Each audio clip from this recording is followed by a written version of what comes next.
recall.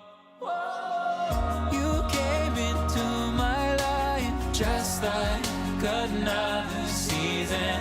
Not for long, just a time, just like another season. Maybe this time next year you'll reappear for no reason, but I'll cherish every day until you come my way this season.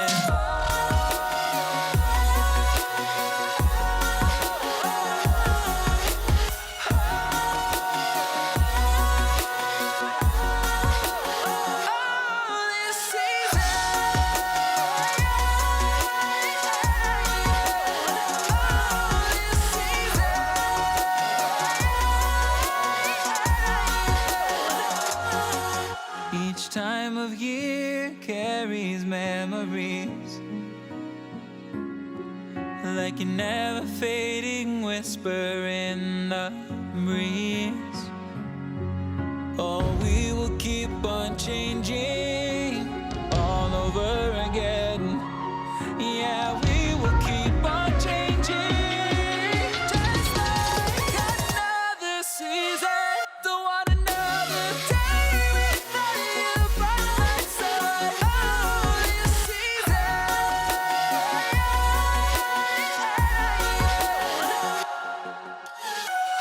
You came into my life just like another season.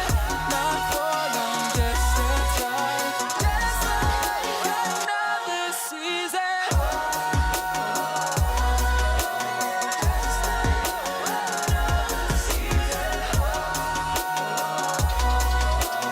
Just like another season.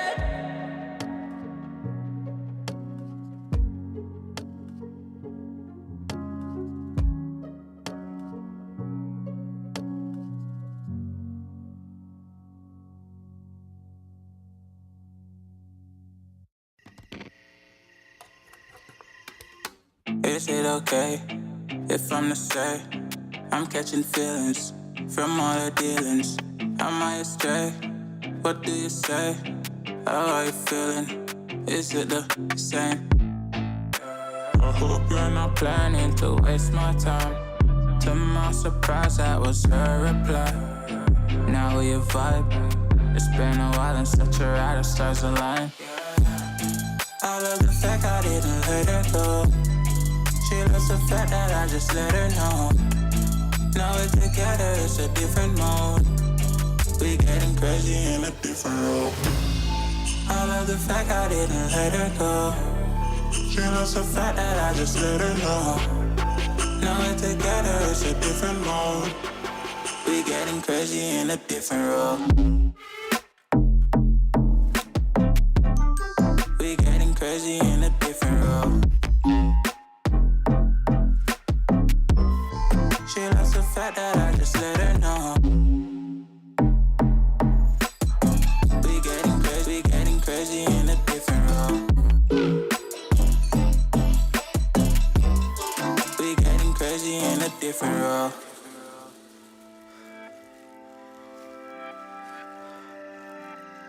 She my do or die, my bona fide. My up when I'm down, she's always beside me. She makes me feel alive, I won't deny. Her love for me is real and kinda suicide-y. She's not the same, she's such a rare type. She's far from plain, at least in my eyes. She said if I cross her, I'll be in the grave or under her type, but yeah, that's still my babe. I love the fact I didn't let her go. She loves the fact that I just let her know. Now we're together, it's a different mode. We getting crazy in a different role. I love the fact I didn't let her go. She loves the fact that I just let her know. Now we're together, it's a different mode. We getting crazy in a different role. We getting crazy in a different role. She loves the fact that I just let her know. We getting crazy in a different role.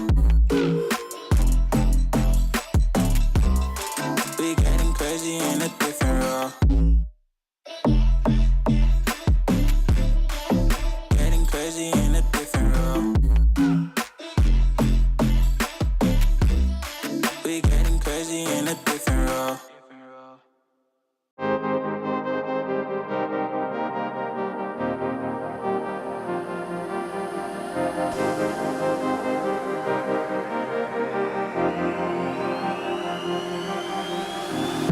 I'm cutting dice. Look at these eyes. They're not here to please you. There was a time you could be mine. Before all that you put me through, I knew that you were trouble, but I let that you were bad.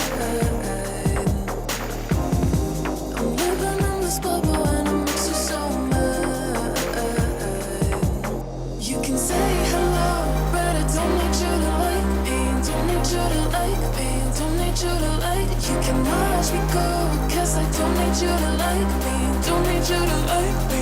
Don't need you to like me. You can say hello, but I don't need you to like me. Don't need you to like me. Don't need you to like. You can watch me go, 'cause I don't need you to like me.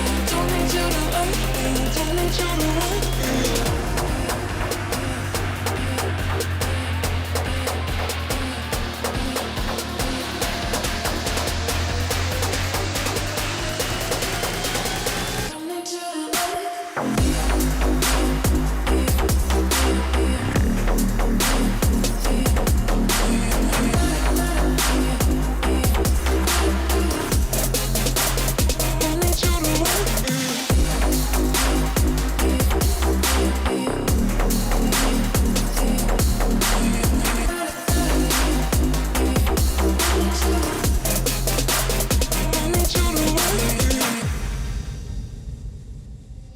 You can say hello, but I don't need you to like me. Don't need you to like me.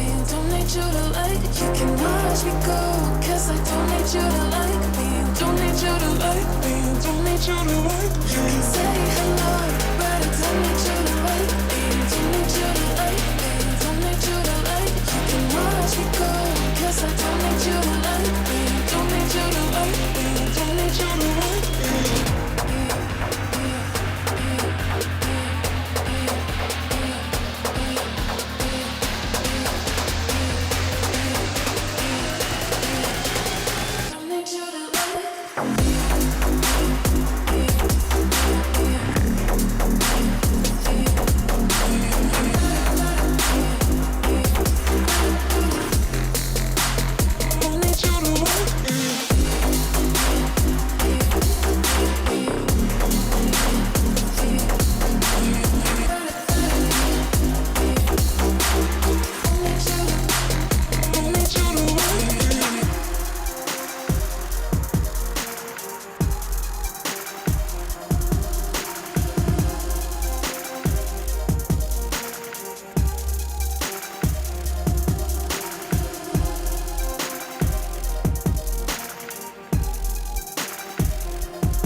When you dream, do you see beautiful rays of light shimmering, guiding you through the night? I know it feels like the night's getting longer and light is harder to find. I promise I'll always be there, I'll remind you when you close your eyes. If they send for me tomorrow, even if I leave right now, you'll find comfort there in knowing whenever in doubt, you can find me when the lights turn out. When the lights turn out.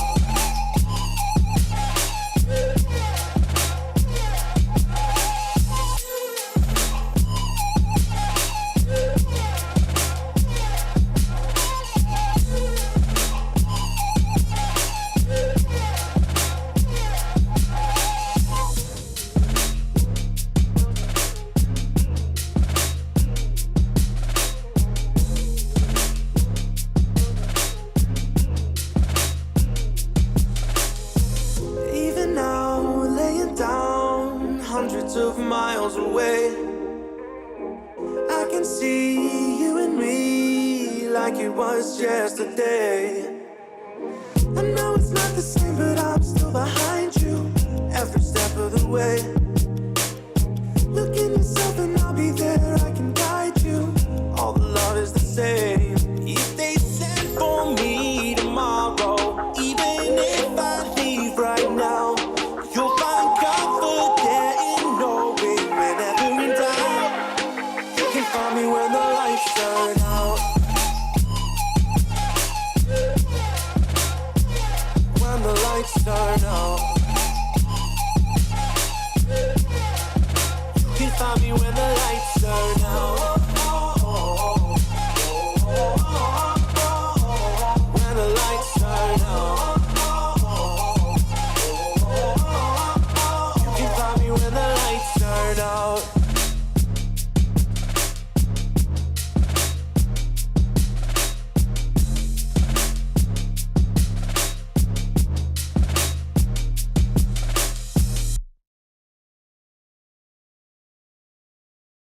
I need a second to take a breath, to keep me guessing with what you said.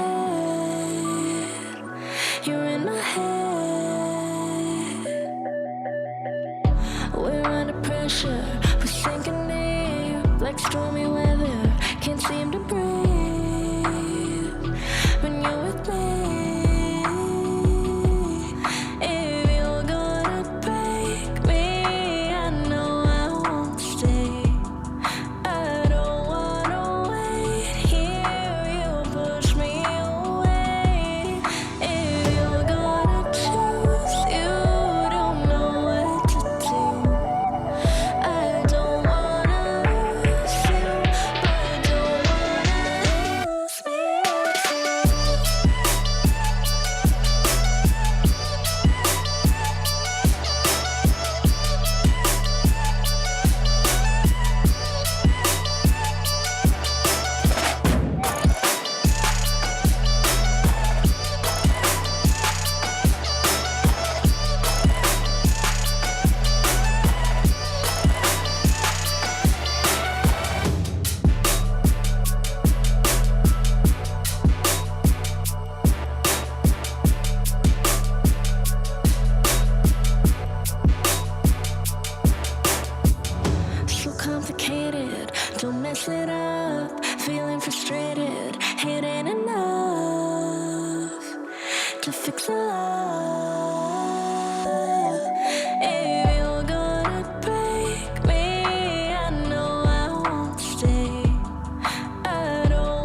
Where you look, where you touch, where you feel, yeah.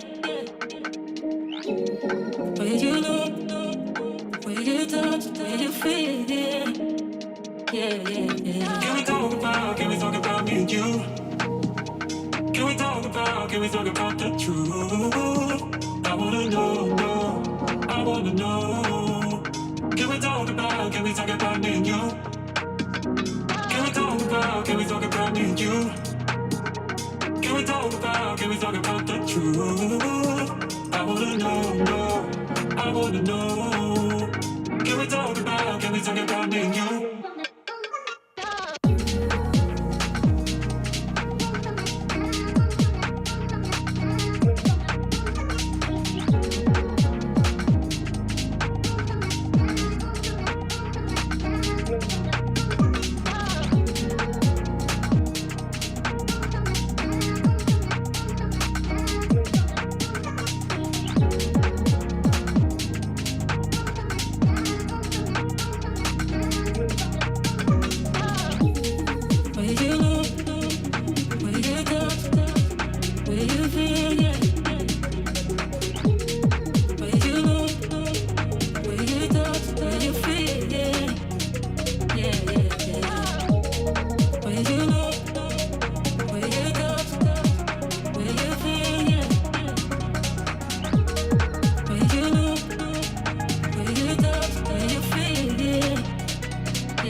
I wanna know your dark side.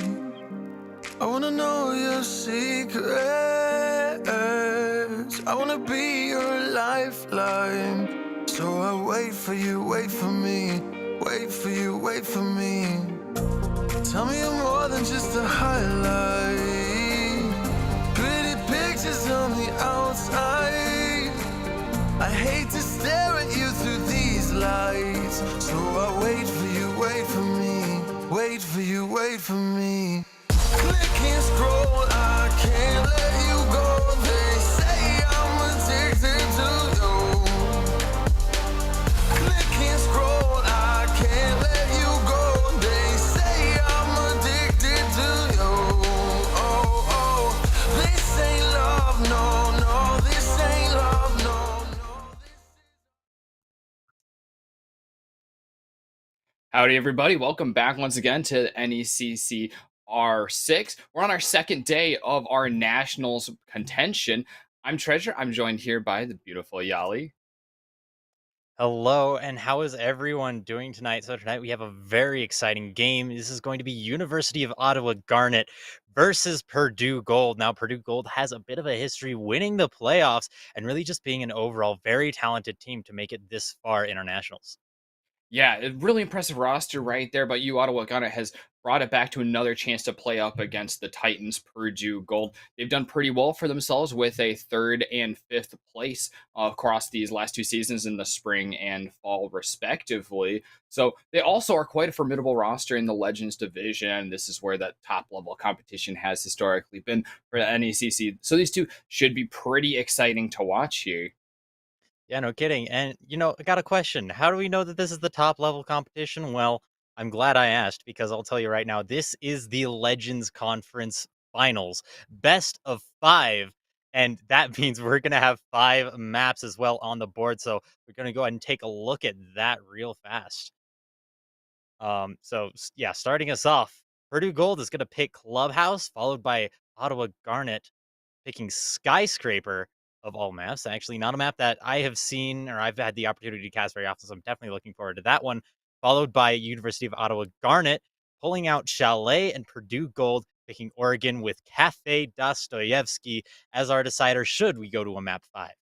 Now it's a little bit needed. A lot of these teams have really avoided Cafe across this season. It's actually the least picked map of all of them. I guess the new two maps are gonna shake things up a little bit with Skyscraper and Border not being used throughout contention up until nationals here at this point. But having that Skyscraper here is going to mix things up. Like we said yesterday, if you're tuning into a previous NECC stream, it's a little newer in the roster. We didn't use it throughout playoffs, so this is the second day it's actually been NECC competitive. So it's really exciting to see these teams play here for the first time against each other here.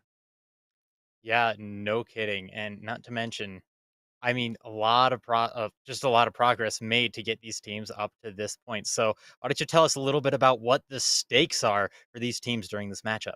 Yeah, well, this is where all the money is on the line. This is the finals for the Legends division. So, for the first time in their NECC competition, they're actually playing for cold, hard cash here. So, everything is on the stakes, and we're ready to get into the game, or at least into, I think the game should be ready. Yeah, it seems that we are ready to go. So, we're going to go and roll on over to our first map. Here we are. It's going to be Clubhouse. All right, but we do actually have the rosters there, so that's nice to have. Oh, heck So yeah. for Purdue Gold, this is a championship roster through and through, and they're looking to add one last one. I actually lied to you guys if you're keeping track of a couple weeks ago when we were at the finals for the normal season or the postseason for them. We thought that was going to be their final match together in collegiate, but they've gotten to extend it here with this nationals run. So this is the real final encore of the Purdue Gold roster. Each of these players will be moving on. There might be a little bit that we might be able to peek out for them for next season from some of their younger players. But for the most part, this roster is moving on to bigger, better things. A lot of graduates there, and they've had a heck of a run together. On the other side, we have University of Ottawa Garnet. A lot of different and unique, different, how do I put this? Degrees and Yeah. studies for these players, right? This isn't, esports isn't something that is limited to esports degrees or computer science degrees, right? So, I mean, look at this biopharmaceutical science. Imagine doing that as a sophomore and dedicating the time to be here. So, well done by all the University of Ottawa members as well. Yeah, so these 10 are all rearing and ready to go. Yeah, are we, is the map just about there? I thought the players had an R. Just checking for sure. Yeah, so we'll be there Okay. in just 1 second. But in the meantime, I mean, you said they're playing for cold hard cash. How much are they playing for exactly? Oh, I don't recall. I've looked at the graphic in passing a couple times, but it's not as relevant to me specifically. Well, I'll get that so we can bring that number up a little bit later, so we can know just exactly what the stakes are. But obviously, the title contention is always going to be worth a lot, and I know Purdue Gold is not going to want that practically untarnished record to finally get some dirt on it. They don't want you Ottawa Garnet finding their say in this match. Yeah, I mean, garnet may be a precious stone, but gold is they're going for 24 karat. Nothing dirtying up you know, their names so far. But starting us off, we actually have a Hibana ban on Clubhouse. That is something that we see pretty often. Obviously, Hibana being the queen of hatches, but that does leave Thatcher up, although he will be off the board right away as Purdue is going to ban out Thatcher. Purdue Gold. Yep, always a sage decision there, removing Thatcher. Just such a pain, if nothing else. Although we have been seeing a little bit more play of him in like the major over the course of this week, so that's been a little bit neat. We're getting to see a little bit more Thatcher worked into things because he's been basically AWOL for the last couple years in the meta. Yeah, no kidding. But Kate as well off the board. That is usually what we see along with the Thatcher ban. Although I will say with Maverick still on, I don't personally find Kate necessary. But that definitely can make things easier. And Echo as well. Purdue, or rather University of Ottawa, clearly not a fan of the Japanese operators here. They're going to be getting both of those operators out, and that's going to remove any sort of late stage plant denial. Now, I'm not 100% sure on that ban. I can't say that I've personally seen it very often on this map, but it is definitely something that I see from time to time after something like VOD review happens. Yeah, unless there's something that's really slipped by me, I don't think that's a target ban either. So it's a little interesting to see that one. I definitely Cams will come out, and with Valkyrie being on the board, I really anticipate seeing a lot of that. It's, another interesting pick for operators that are actually being in the game here is a Capcan right off the bat from U Ottawa. Now, Gafcan has actually been creeping his way into the meta a little bit recently. If you've been watching the major, he has actually made his way in, and that's simply due to the fact that a lot of the times with this new attacker repick meta, it allows the attackers to build the exact attack that they need, and in order for the defenders to maintain their advantage, they have to apply some sort of aggressive pressure that oftentimes will take them away from certain parts of the map, and if you can put up some Capcan traps in the meantime, that will either catch some attackers off guard as they try to make their aggressive plays, or just help you defend your backside and give yourself time to get back there once you are able to identify a push. It looks like it's going to be a pretty diverse hold from the defense. Bringing a bandit hero there for the basement. That's going to pull up. Actually, a little bit interesting. I was expecting church walls to be reinforced, but there's one on a hatch, which is something I don't think I've ever seen in a competitive match. Actually, on 2 hatches. That might be a little bit of a troll there from Purdue. They've got a bit of a sense of humor with their play style. Clearly, we do see, those 2 bandit batteries. In case you're not aware, they could just be shot off. So, yeah, not exactly the most useful use of your bandit batteries, but still something that can be, well, he still has 2, right? He still has 2 more that he's going to be using elsewhere. Now, Vigil's going to be found out, but he is making his way back to the site pretty promptly. A wise decision. You're getting tracked by Jackal. You're not going to be able to hide anywhere. As long as you can keep running, you'll be safe, but, well, as they say, you can run, but you can't hide. Yeah, with that low amount of health, being out in strip is going to be a little bit of a risk with Purdue having that scent. It's going to be quite a bit of risk, especially just one bullet, even through those soft walls that he surrounded himself with, could just be fatal. So he wants to stay alive as long as possible, and maybe find that late rotate, but without any impacts for opening up hatches. He's used that one to open up the wall, but he's not even going to be the first player going down. His teammate, Riven, is removed here directly through dirt. Hangman has found his way all the way in through dirt, and he's making an entry into Armory. That is 5-3 in favor of Purdue with that pick, although Smoke is going to be bringing that back momentarily, and with another, bringing it back to a 3-3 with a very nice double kill, although he will be going down shortly afterwards from Providence. Yeah, K3 Eddie looking almost prescient with those ones right there. Providence is looking to get the plant down, but he's realized there's a little bit of pressure. He cleared things up, and Guzmini's going to take Chodner out upstairs. Xander is going to take Providence out and taking away the diffuser as well. That briefcase is stuck on site. There's the drop shot from Slippy Slipper, and that's going to work out just fine. He finds Xander and finds the round. Purdue Gold looking pretty dominant during that round, and while things did get taken back to an even man count by Smoke, that didn't last very long. The execute was there, the theory was there, and they were able to nearly get the plant off. Well, they weren't able to quite get the plant off. Player on the hatch and leaving a second one up top. Definitely the play allowed them to take their firefights in a very effective way, ending the lives of all of the University of Ottawa members ultimately. Oh yeah, I thought about it a little more. I think Kiro just ended up thinking that they were going to be going upstairs and went for the bandit to try bandit trick for CCTV, and just figured he'd take a little bit of time since he didn't have much prep to do as bandit, just to throw those and maybe give his opponents a chuckle. And us. It gave me a chuckle, so mission accomplished. Yeah, I definitely had myself a nice little chuckle there, but we're returning to the basement. This time, slightly different lineup. No bandit this time. Obviously, there's no Cade on the board as he was banned, so those hatches are going to be relatively free unless the defenders decide to impact break that. Now, they do have 4 impacts on the board, but if they manage to keep them up, yeah, there you go. I think that was Key Addy. Edie? K3 Eddie. Key 3 Addy. All right, thank you. I believe that was Key3 Addy making holes for them to be able to make an impact trick there. And with Hibana off the board, that's actually going to be very effective. That being said, there is still a Maverick that they might have to worry about, in which case they will have to make use of the only C4 on their side in the hands of Hero. Xander looked pretty nasty last round, had a nice pick in the middle of the execute and looked to open up the wall by Jacuzzi to try and find a pick where early, maybe land some damage on Hangman, moving his way on out, not taking any return, so at least adding on that threat, and they know there's going to be a player all the way up at the top floor that's going to have to be found out pretty early on before they can push into first floor too heavily.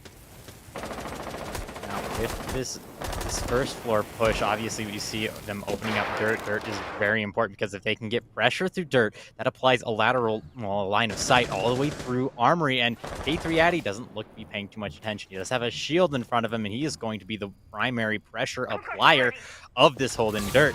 But he's going to have plenty of opponents to face as well. That Sophia getting ready to take out that shield on her own. Well, maybe not on her own. Oh. There goes the nade, with one kill coming out from Slippy Slipper, or onto Slippy Slipper, but another kill by K3 Addy right there. Yeah, that's going to be evened right back up. Yeah, the smokes are still going to be there. Hangman not finding the kill as last round through dirt, but still finding an opening, and Lag is just holding on by a thread. That's exactly what they had to do. They had to answer Xander so early on, and Xander is playing to die with Vigil. He doesn't have any support. No one's going to be able to go up there to save him in most situations, but he is looking to get a little bit more time than this. It's only about halfway through action phase. 20 seconds now. Now, a minute and a half. In terms of Pro League, is a pretty good time to waste time. However, I don't think that's going to be quite so effective here in the NECC Legends division. That being said, that is still, with that hatch being open, that's going to allow them to build this lateral pressure that we see here that I mentioned, and hopefully they'll be able to make an execute through blue and to make this sort of kind of a frontline push all the way through Armory, through Church, more than likely making an execute in Church ultimately. Peak's gonna come out, gonna take a little bit of damage, but that's not gonna be enough. You're still in a 4v3, although Shodner is nearly dead. Goose Midi choking a little bit on the gas, and smoke is going to be very useful during the rest of this round. Those toxic babes, the one left that he has in his pocket, going to be good for another 10 seconds at some point during this round.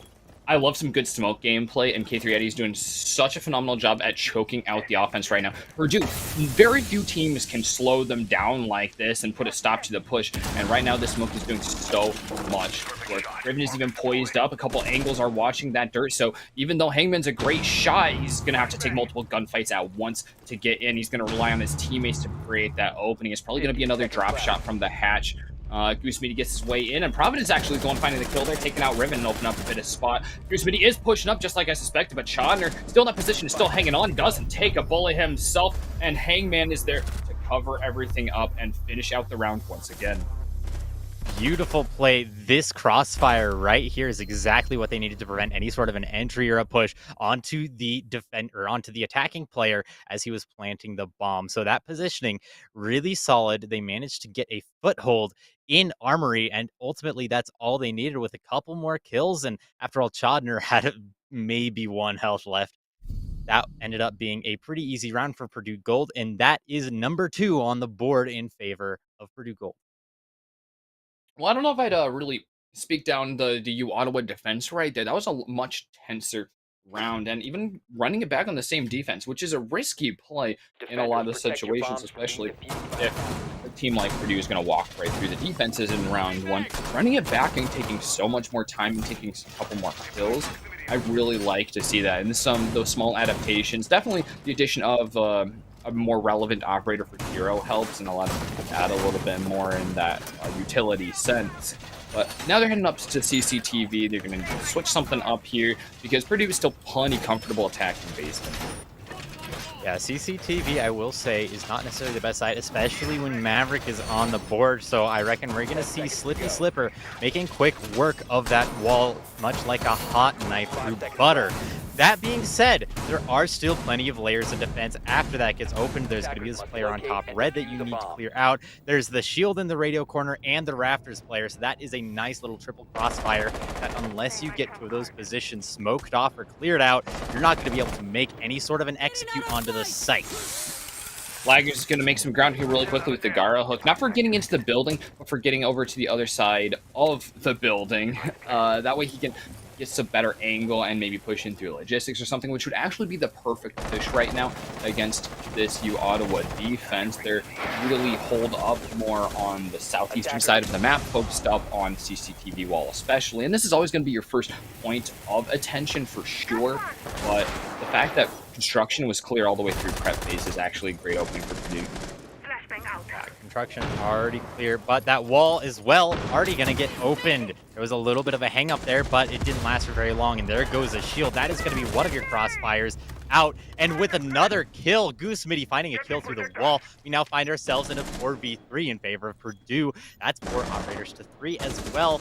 Well, I will say though, Ottawa still has control of the rafters. That's going to be a very important position for Chodner to keep hold of, and he has plenty of utility to do it as well. He's making a pretty aggressive play here. If he dies, that's going to be enormous. He has gone down. Now it's a 4v1 in favor of Purdue. I don't see this going in the favor of the University of Ottawa. Yeah, right there. Goose Midi gonna finish it off, and that's another round in favor of Purdue Gold. Yeah, there we go. Providence and Goose Midi really cleaning things up real heavily.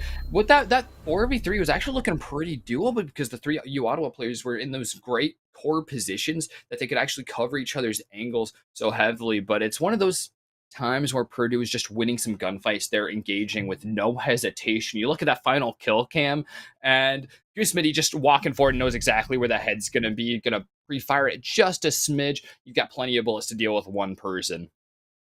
Yeah, well, the ARX does only have 21. That is a little bit of a limiting factor. Obviously, it only takes one bullet to the brain to end the life of a player. So ultimately, you could afford to toss a couple. I think he actually hit the first one. We see ourselves returning back to CCTV, and hopefully, University of Ottawa is able to focus a little bit more attention on these stronghold positions, especially that Raptors position. If they can get a little bit of pressure below to apply a sort of crossfire on the entry into garage, that could be huge. Now, I will say as well, they have opted to bring a Goyo. Those hot pockets, as Fluke lovingly refers to them as, can be pretty potent, as, well, it's 20 seconds of denial out of every single canister. That is nothing to shake a stick at.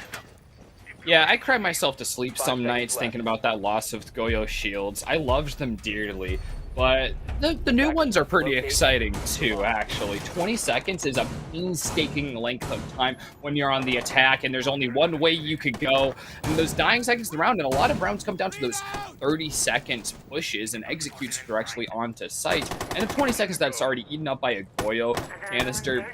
It's game right there.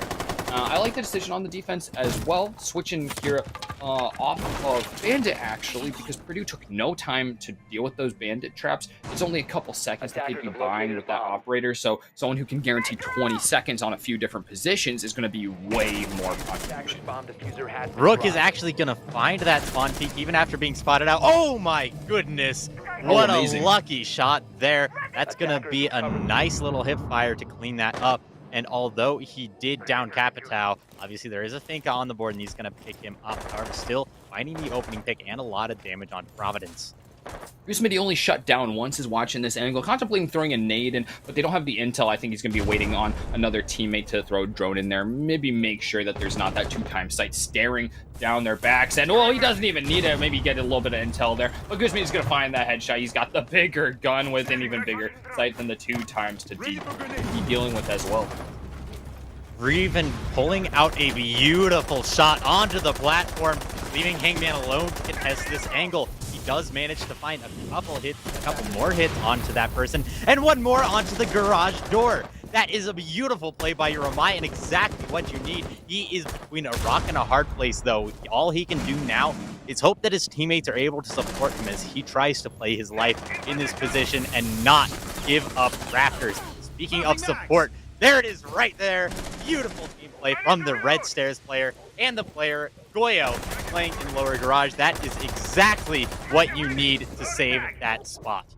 Xander and Riven giving this round to their team. Yeah, Riven finishing it up too, quite fitting. A phenomenal garage defense. He didn't get the chance to really find the same gameplay in the previous round on their CCTV, but defining this round 4 with that play. beautiful. No kidding. And that will be the first round in favor of University of Ottawa, something that I definitely like to see. We will see ourselves going to the second floor again, but this time not to CCTV as that site has been locked off, rather finding ourselves in gym and bedroom. Who's Jim? Uh, Jim Mama? Hey, there's that Valkyrie. I like seeing that. Xander's going to have a little bit more freedom here while the team is doing some more interesting characters on the lineup. Clash is always one that's going to be catching my eye. And Mira very similarly grants a lot of vision with very little counterplay as well. Yeah, a very strange match when you see Clash, Valkyrie, and Mira on the same defending lineup. All three of, I believe Clash is off that list now, but two of the three most banned operators on the board. And, well, they're going to be making good use of that. If you have a look at this site, most of it has vertical destructibility. So if you manage to keep control of bar below at all, you're going to have a really easy time finding some free picks with C4s thanks to the Valkyrie cams. Or alternatively, have a pretty easy time finding some picks with some quick peeks coming out around those mirror windows. Yeah, I feel like we could call this defensive lineup the Panopticon here. They're going to be seeing everything between Clash, Mira, and Valkyrie. So many eyes just about everywhere. So playing that bathroom position is going to be really vital. Unfortunately, a blistering hole in the defense is that a frag grenade tossed right into bathroom could be devastating to the player in there. And there's no Wamai, there's no Jaeger. Those two players that were absolutely essential last round don't get to be aiding their team in that same way this round. There is an Rooney on the board, but obviously that is only going to be good for one projectile. Flash, though, might manage to just apply just enough pressure for them to deny that. Ooh, I love this Osa play. They're not going to be able to get that off of there. And, oh my goodness, that was definitely a decision. I was about to say he could just leave that there forever and never have to worry about a CCTV having free reign of highway, but he's actually going to pop it. Xander does not maintain control of bar, as I was mentioning they might want to, rather losing his life early on in the round. It's going to make it pretty difficult. Now Providence is going to be looking for a grenade up into bathroom, that grenade that you were talking about, but instead of thrown from the breach, it's going to be thrown from up below. Hero not going to allow that to happen, though. On the flank, finds that kill. Did he drop? Did he drop through hatch to shotgun? I think he did. Yeah, he probably got the information on the grenade. There's another grenade down as well, leaving Slippy Slipper down his last two, and Providence out as well. There's no nades left, and that's the blaring hole in the defense, and it's very much covered now, especially with the player advantage, only having lost. Xander, Ottawa's looking pretty comfortable here to just be holding onto their ground. They know that that breach is going to be a point of attack. Slippy Slipper's out there still looking for it. They just have to locate the likes of Smitty and Hangman. Yeah, Clash being on the board here is pretty huge. We have 1 minute and 15 seconds left about, and Clash is going to be able to deny a lot of that unless Purdue Gold is able to get around and find that pick. Now, they don't actually have a whole lot of operators in line to do that. They've only got 3 on the board, and Hangman is finding his way up the main stairs. Now, that could be huge. Beautiful pick by Slippy Slipper. That could be the thing that turns this around, and Hangman is waiting patiently for the execute to occur. He really needs to get behind this Clash, or else Purdue is not going to be able to get in on the other side by the breach. Yeah, Chatter's playing a little further up and in bathroom now leaves him a little bit exposed, and with Riven gone, he's gonna expose his back. Now Kira is left all alone, having to retake from construction. He didn't move up when he had the opportunity earlier, but finding the head on Goose Media and just holding close on the door. He's got that beautiful team seat Mossberg to be bearing, but that red dot means he can't be watching the door all the way, and he's gonna have to be listening to the footsteps. The Slipper's already found the defuse and has begun putting it down. Drone activated. Now the plant is going down, I believe, in gym as well, and Hangman doesn't quite know where the Mossberg player is. He's got plenty of bullets to pre-fire. He's going to do it. He seems to be aware of the fact that he's still in construction. After all, that drone was tossed through, and no doubt a teammate got on it, but they're going to have a fairly easy time from this point forward, just hanging out outside the breach, waiting for Kiro to walk into their line of sight. This is beautiful discipline by Purdue Gold. They don't have to peek this. It's going to be free for them. Hero is the one having to find the kill here, and he's not going to be able to accomplish that. Sophia is going to shut him down. Purdue is going to take their 4th round of the map. Look at all those angles that we're availably watching from. That's a defense that's really stalwart from the outside, but once you're in the inside and everything's been opened up, it's a wall of mirrors. Someone could be looking from anywhere. Kira actually did a great job of looking directly at the breach, anticipating someone's probably outside watching all the way into the defuse, and dies from breach because of the Mav holes. Not to mention the player in restroom or the other outside on balcony that a player could have been on, or logistics. There's so many angles. It's just a practically undoable take to get that diffuser back up. Yeah, it takes some real mechanical skill to be able to do Attackers that, need to and locate and unfortunately, defuse bombs. that mechanical skill did not seem to be available, or perhaps even just a little bit of luck not there on the University of Ottawa's side. That being said, I still think that round went pretty well, so I'm kind of surprised to see them returning to basement, a map, or rather a site that they've already lost twice. However, big switch up in the lineup, bringing a Maestro, a Valkyrie, and a Caveira in this case. Definitely an interesting decision, and plenty of impacts on the board to impact any hatches they should decide to do. Yeah, Cav is the real bold play here. Attackers Real have just located a trying to bomb. find some 10 seconds to impact go. where he's having some trouble finding it throughout the 5 rest seconds of this half so far. And it's a real feast or famine thing. I mean, if he's able to get someone down with that silenced pistol, this interrogation is going to reveal everyone's locations for a while, which would be a huge boon. But they already have a lot of intel on the board anyways, with K380 and Xander fielding 5 additional cameras between the two of them. Yeah, that is going to be a ton of intel. Hero, however, oh my goodness, this is an aggressive peek. He's going to be losing his life here. That's going to be it, although there is a trade elsewhere. They've lost their sled, Purdue have, and that is going to make things just a little bit more difficult. I was about to mention how Cav might not be entirely useful because Purdue has done a very good job of sticking together here. Yep. But that being said, Cav is off the board entirely. So definitely not an operator that has found very much use here. And that's the first impact trick. Suddenly, he realizes that the Selmas are not going to be effective here, and someone is going to have to watch the players the impact trick. Laggers has an eye on Chodner, though. Chodner is off the board. We are now in a 4v3 in favor of Purdue. Make that 3v3, 2v3. The entry comes out, and it's not effective. 1v3. Riven shutting them down on the 4K. entry. That is going to be a 4K. University of Ottawa taking their second round on their defensive half, ready for the swap. Okay, Riven, I see ya. That's a pretty respectable half, as it turns out, actually, although a lot of those rounds were some big ones for Purdue.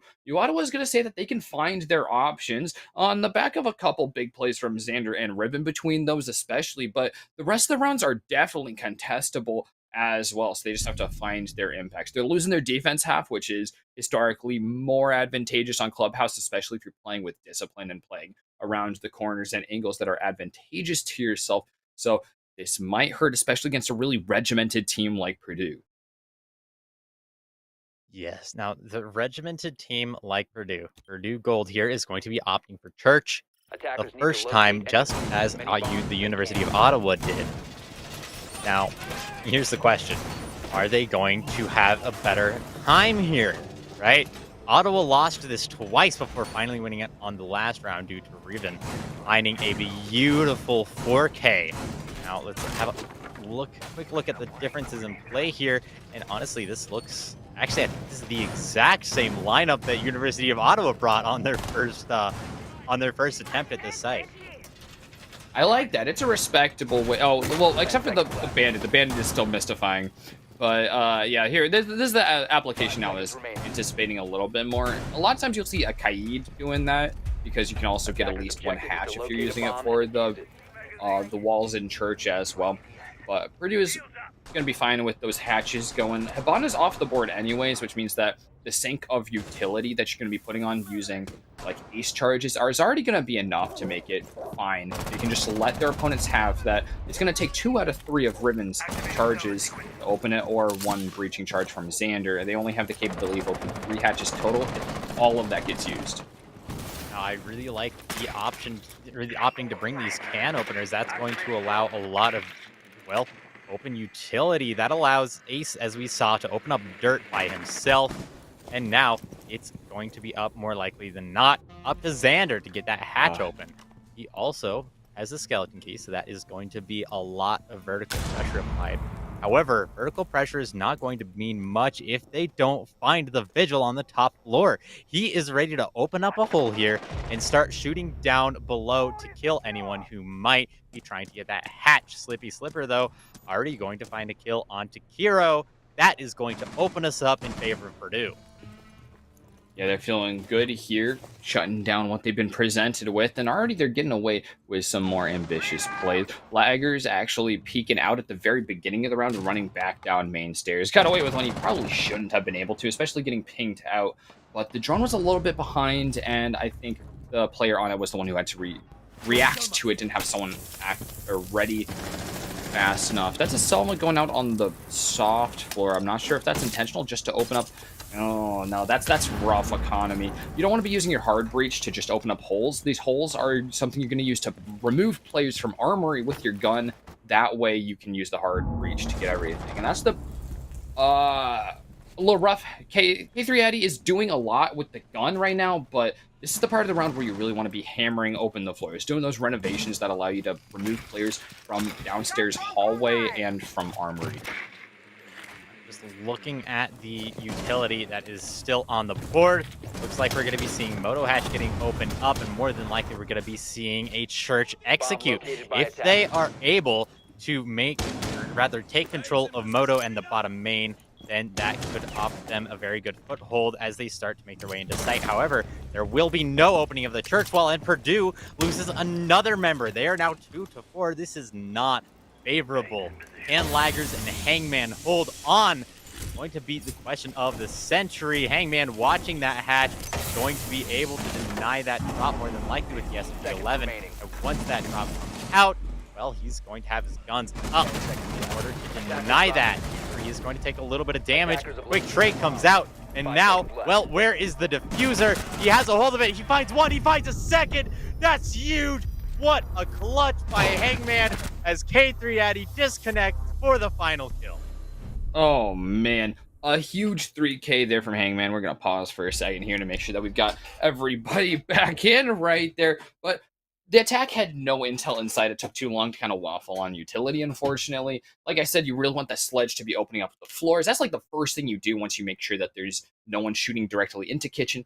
You're going to sledge or buck. You got both of them available. Plenty of soft breaching for you, Ottawa. And then you know that no one's down there to impact grenade. You can use the Selmas from Ace to open up the hatch.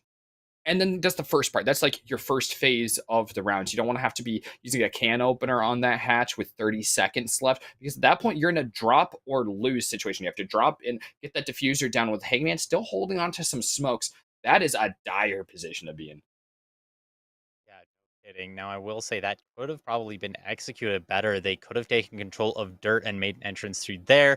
But with the way that they took that, well, they kind of left their diffuser player alone and then swung into the line of sight, or rather put themselves in very uncomfortable positions as they tried to take on the smoke. Hangman was able to hang on in that situation. And yeah, that's going to be another round of favor of Purdue. Purdue looking very dominant on this map. See their next defense. They're heading up to CCTV. It looks like bringing the Mira for CCTV is a little less common, but she can offer some nice additions to those lines of sight that cross all the way between Red Stairs and CCTV itself and Garage. And this is already a deadly line of sight. It's going to stop a lot of teams in their tracks as they'll kind of tunnel vision on the breach on CCTV wall. That's what everyone's looking to do at the beginning of the round. That's what the Twitch and the Ace and probably another hard breach just to make sure that's going to get opened are going to be doing for the team. So that's a lot of attention from the attackers. And once they get that, if you can shut it down really heavily with that Mira that just, dominates a line of sight, that can end a round. No kidding. At that point, the options really are just go construction and up red. And that could be really difficult to do, especially if you still have a player in garage, because a garage player or even a secret player can really deny any sort of an entry up red. And that can shut down that take. And suddenly you're kind of just forced to run straight in through the construction door. That can be pretty uncomfortable, if you ask me. All right. Well, it looks like it might be a little bit. I think that reconnect is going to have to be a rehost. So it'll just be a couple minutes here. We'll throw it to a quick break. And then when we come back, we'll just continue where we left off. It's still 5-2 in favor of Purdue Gold. They're looking great so far. And Uwada was looking for a little bit more say after the 2 rounds they were able to find on their defensive half.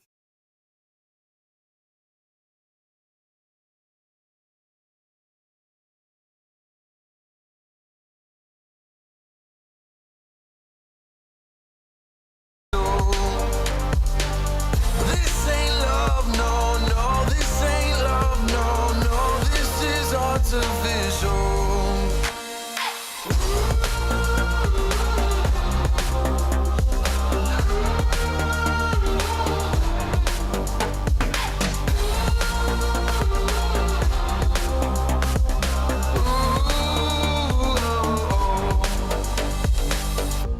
I wanna know you inside and out. Wanna know what's behind the light. Wanna feel that real love from within. Let me in. I want real love, real heights. You're just enough to get me through, get me through. 'Cause you're officially perfect for me. So wait for you, wait for you. Up all night thinking, passing the time, anxiously waiting. You're on my mind, losing and winning. You can't get it right. Hoping you see me for more than just nights. Up all night thinking, am I on your mind? Will you come meet me and change my life? This love could be deeper, just sinking. Will you love me? Click scroll, I can't let you go. They say I'm addicted to you. Addicted to you. Click scroll, I can't let you go. They say I'm addicted to you. Oh, oh, this ain't love, no, no. This ain't love, no, no. This is artificial. This ain't love, no, no. This ain't love, no, no. This is artificial.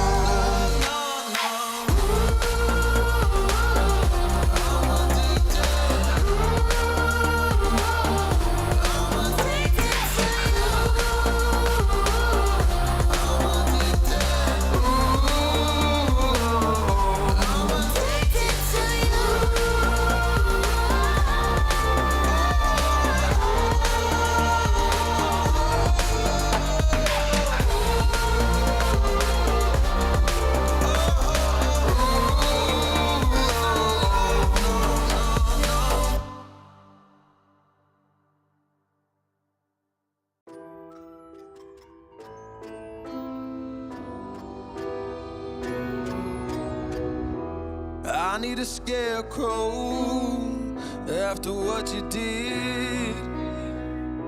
'Cause all of the birds know that I'm almost dead. I'm barely breathing. I'm barely awake. You left me in pieces. There's no more to break. Don't wake me up, not in this century. Don't wake me up, 'cause you're just a ghost inside my head. You're just a ghost, you're never there. You're just a memory on my lips. 'Cause you're just a ghost inside my All right. It looks like that an internet outage is going to leave us 1 down for you, Ottawa, but they're okay to play it out here, and their players should be back once we continue on. So for now, they've exhausted their time for their rehost for technical issues, and they're ready to get back in it. So that'll be, unfortunately for them, K3 Addy removed, and he's been pretty consequential too. Attackers need to locate Yeah, and no defuse kidding. as This many is bombs as definitely they can. not an ideal situation for University of Ottawa, but this is Purdue's map pick, and I would like to stress that they have opted to finish this map 4 to 5. This is not something that, well, I guess they they couldn't really get their player back in anyway, but they said it's perfectly fine. So at this point, they've opted to bring a Monty, which I honestly kind of have to question. I think it can be very potent on this site specifically, if you're making your way into rafters. 10 But seconds that to go. does leave you another gun down. At this point, you're only going to be 3 guns up against 5 seconds 5, remaining. and that can be a pretty difficult situation. Yeah, okay, there we go. Let's switch to Locate and Ying, defuse and the bomb. Ying is way better in these kinds of situations. She's gonna have a little bit less health, technically speaking, but smoking off a couple angles, flashing off the whole room, it's really gonna easily make it possible to get that LSW brought to bear and just tearing apart through heads. Remnant Chodner here, the ones tasked with opening up the wall. Although there's no soft breaching here, no can opener in the hands of Chodner. So maybe just going to be watching the angles to make sure that Ribbon is going to be protected during that time. They're going to be focusing up on this wall, just like we said earlier. This is the first point of the attack they need to be focusing on. All right, yeah, getting this wall open is definitely going to be key to the rest of this map. If they're able to do, or rather, the rest of this round, they're able to get this wall open, that's going to be a lot of pressure for the defenders, and it's going to force them a very difficult entry. But there it is, the entry right off the bat. It's not going to pay off. Slippy Slipper finds 2, Nitro finds another, and Laggers is going to finish it off at 6-2 map points in favor of Purdue Gold. All right, they're making a bold play, looking to do something despite being down the numbers. They know they've been losing the war of attrition on the normal rounds anyways, so something to shake things up is what they're looking for to try and find there. Say it doesn't work out, though. I mean, that is one of the most easily contested lines of sight in the game, especially with Amira watching it, and especially Slippy Slipper, who's just not missing finding 2 kills to half the team's count already. Purdue's now on match point for the map. They're feeling really good on their first map. This is their selection as well, so this is going to be the best that the map selection gets for Purdue. So keep that in mind as we continue. Yeah, this was their very first pick, which most of the time you don't really Attackers need expect to when your locate opponent's and map pick. defuse If you bombs. do, a lot of times that's just kind of game over. Now, as we return to Gym Bedroom, you see a slightly different lineup, opting to bring, I believe that is a Mute instead of the Valkyrie here. So that is going to be a little bit different than what Ottawa was bringing, but bringing the Mira as well, because this position here in Bathroom is just absolutely menacing. That is a Boss G ACOG. That's a Boss G ACOG opening up Jacuzzi. Well, like we said before, these teams have a little bit of a sense of humor about some of these things, so I wouldn't be surprised if they're actually just leaving this open to try and spawn peek with the Boss G. 5 seconds to go. Oh my goodness. I know, honestly, that would make me really happy. If we see a Boss G spawn Locate peek and here, defuse a bomb. I don't know what I'll do, but I'll do something. I'll get really excited. It could be anything. You'd be like, Yeah, it could be anything. get your You never safety know. helmets on. You don't know what's coming. You get your hard hats. I'm gonna build a building. Get your hard hats. Oh, All right. yeah, that's like the last thing I was expecting. Yeah, exactly. But in any Contractor case, work. yeah, starting off this round, they're gonna notice that wall is open pretty quickly, and maybe soon they're also gonna notice that there is a clash on the other side of it. Looks like they don't really want to challenge that. They're gonna try and make more of a CC push here if they can get enough pressure on Logi, open up the construction single wall. Hopefully they can get a foothold in Logi, and that is going to be the what are those things called that when they when sprinters they put their feet on it? Well, that's the thing that it's going to be, Starting right? block? A starting block, yes, that's going to be their starting block for the rest of the Bomb round. located by attackers. I like that. Well, All right. Okay, looks like logistics is pretty clear. That's feeling good. Ribbon's gonna use that information very well, but not quite winning that fight against Laggers. Laggers making use of that 3 armor and dropping down behind the couch to find a kill. Kusumi is also gonna find Kiro to keep things spicy here. And Xanders is in a great angle, already droning out through here, so he knows what he's contending with, especially with those calls coming out from his now down teammate. Chodder finding Kusumi has cleared up the construction side as well. It's a 2v2 now, not exactly what we'd be expecting here, but Purdue, I think, was letting some of this go by the wayside, especially just opening up Jacuzzi and continuing to focus up on that spot specifically. I was gonna say the Vigil coming up the main stairs here could be huge, but it seems like they're aware of his position. A trade comes out. Xander in the middle of it, leaving Providence with the SMG-12 to find the kill. This could be huge. He knows that he's planting. He can hear it. To swing this, he's gonna get off, and a beautiful shot by Providence. He's going to end the map. That is Purdue Gold, taking us out of Clubhouse in 7-2 fashion. Very dominant, and not only because, well, University of Ottawa lost a player part of the way through, but also because, I mean, they just were very dominant. I mean, most of those rounds, I think there were very few rounds that Purdue Gold didn't just take, like, right out. Just say, hey, this is mine. You know, I'm taking this round, I'm keeping it, I'm putting it in my pocket, and we're going to finish this 7-2.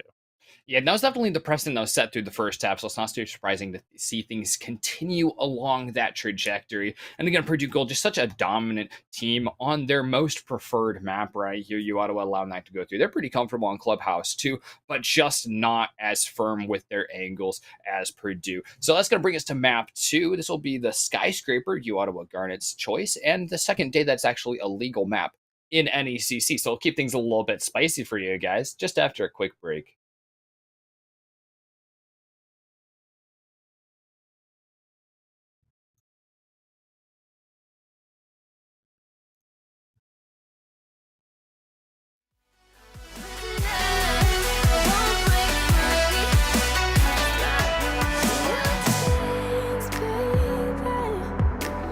I've been bad. I need someone to give me demands. So take me away, have your way. You're mine, I'll be your prey. I'll be your prey. I'm a prisoner, I won't break free. Gotta get a handle on me and discipline me. Nobody else but you, baby. Give me your love, baby. Lock me up, shame me. I'm a prisoner, I won't break free. Just lock me up,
I am here in the middle of nowhere. There is no there, it is cold there, but I am safe and I am warm. Although it's hard, I know I gotta keep up. No time to lay, to drift away. I find my space, I spend my time down the rabbit hole again. And as I fall, I can feel the pain. You can't tell me where to go, so I don't know, I just go with the flow. I go with the flow. I'm falling up, I'm falling down, from the sky and from the ground. Up above just like below, and I don't know where I should go. 'Cause I'm stuck in limbo.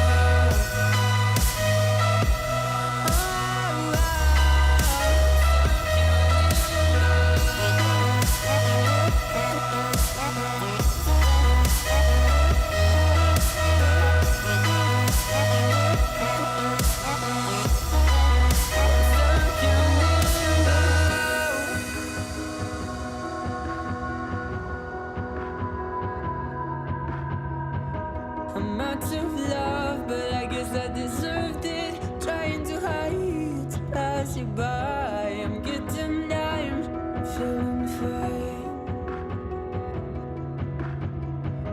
I'm light as air, no one can reach me. Lost in a dream, lost in between. Let's keep on flying, let's keep on breathing.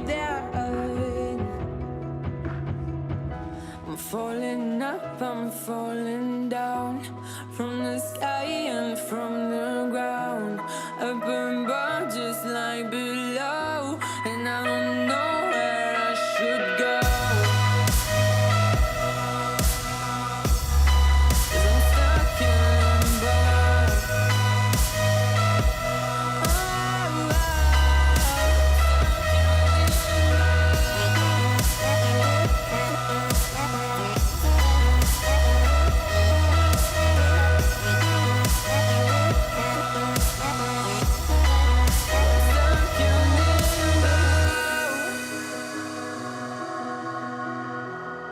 Cause I'm stuck in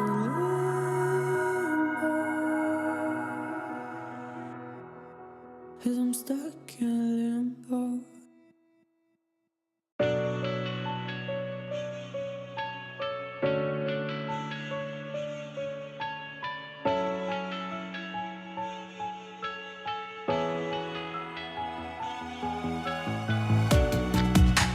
Living in the same routine, like the seasons I'm on repeat. It's a long way down. Trying not to follow suit. Don't like the color, I'll change the shade of it. I'm not afraid of it. I know I'm holding on to this. Holding on.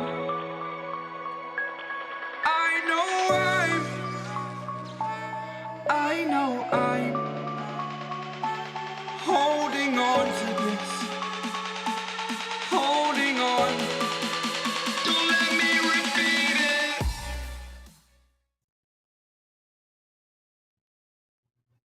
All right, we're back for map 2. Clubhouse goes pretty stunningly in favor of Purdue, and our roster problems at U Ottawa have been fixed. We've got a sub coming in here, so we'll have 5-on-5, and everything will be nice and fixed up. Yali, you pretty excited for this one? I am very excited. Like I mentioned, Skyscraper is one of my hands down favorite maps out of the new map pool. I think it has a lot of potential for, well, really separating the teams that are strong with vertical play and the teams that are not. After all, if you don't play this map correctly, it's really easy to get caught up in this sort of meat grinder in the middle of the map that we like to call mezzanine.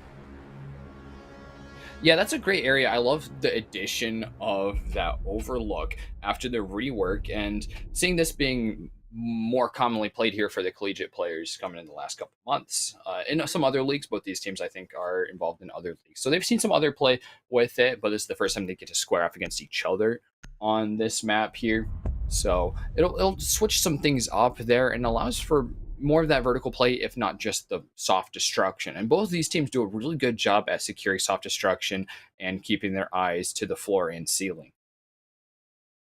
Now, looking at this lineup, starting us off, we're going to be having Thatcher off the board, followed by Hibana.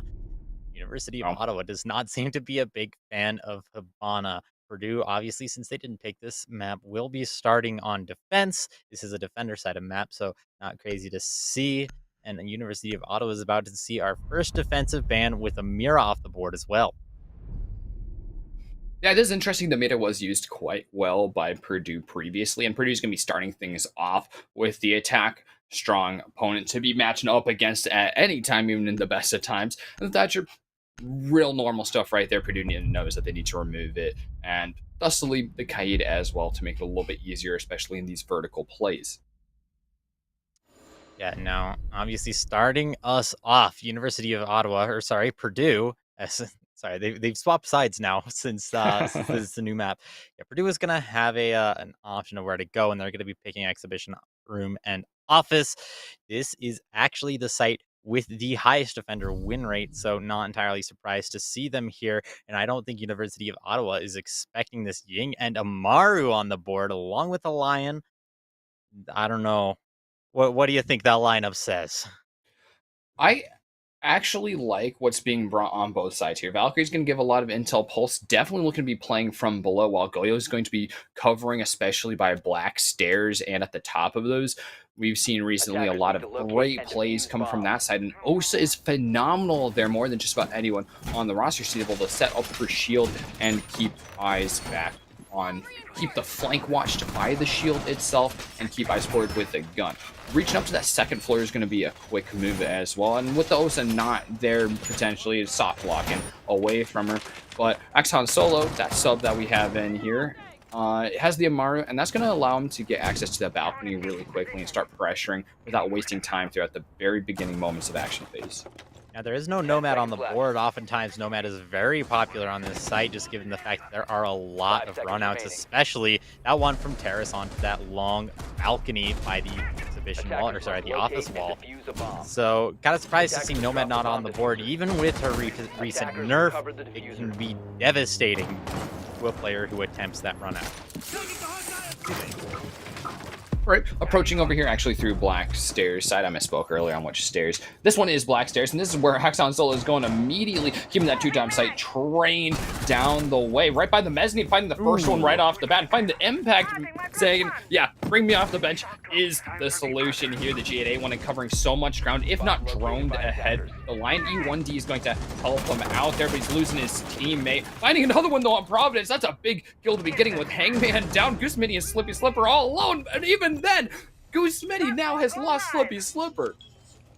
Goodness gracious, Hangman is down. However, if he does find one of his Kona stations, that could be around. That could be a way to get picked up, but he's going to get picked up anyway right after a beautiful shot by Goose Mini, leaving us in a 3v2. Lion Scan will go out. They're aware of what the position of one of the players, not going to attempt the wallbang though, and Chodner has found his way into exhibition. Now that is huge. He's got the foothold on the site. Now it's up to the players to make the swings, and that they do. Both of them are going to find kills. Everyone other than Lion was caught hands down a little bit, throwing a flash, but that's still going to help them out. University of Ottawa is going to be taking the first round on this match. Ottawa's looking stunningly confident in this first round. I know that 2K from Axon Solo right off the bat speaks for itself and speaks for their inclusion into this round. But the rest of the team also coming up to it and matching that same pace of breakneck gameplay. In Purdue, they haven't seen something like this in this series one bit. So suddenly seeing Ottawa blazing out of the gates on this new map that's, you know, got less playtime for all of these players. They all have experience in competitive play for quite some years, except for some of these incoming freshmen. And this is less experienced gameplay, especially than Clubhouse. So Purdue getting caught by surprise here could actually mean quite a bit for this continued series. University of Ottawa is definitely after that money. I don't know if you guys saw what Axon Solo said. It's sorry, someone kidnapped my dog and the ransom is $1,500.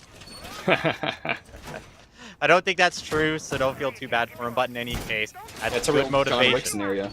Yeah, right.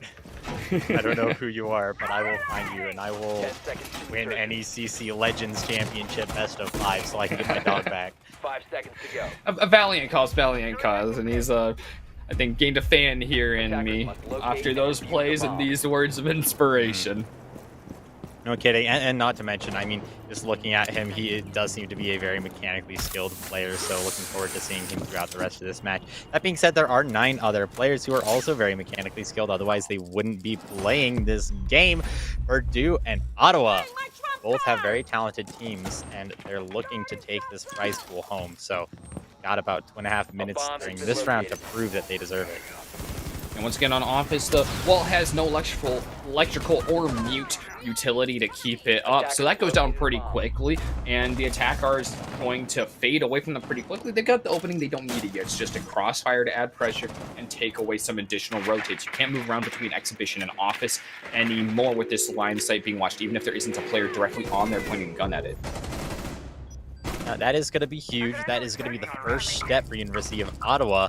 And they just right off the bat, they are going to find 2 players off of that. So now suddenly, 3-2, 5-2. And now coming up the hatch, it's Axe gonna find the knife onto Alibi. Really shooting the other one, and the last member in Dragon is finally gonna shut him down, but he's got 4 more bodies in front of him if he wants to take this round.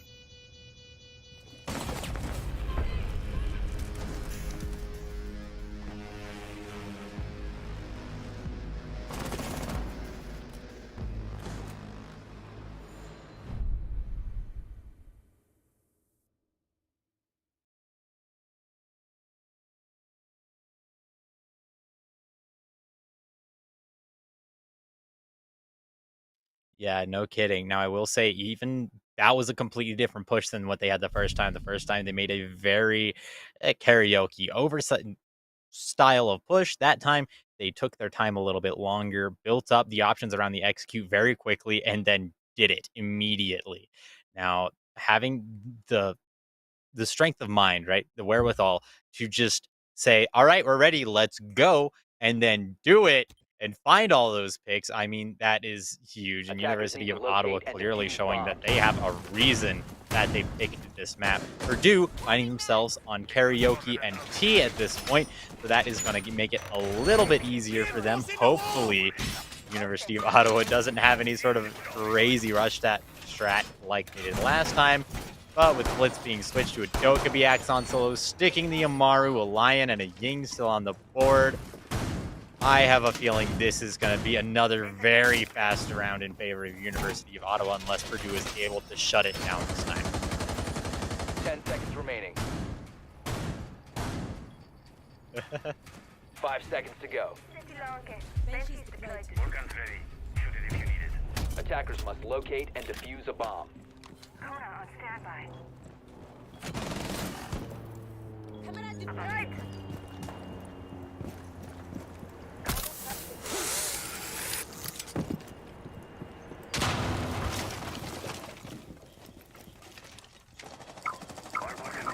Incoming! Changing Mac! Activating point.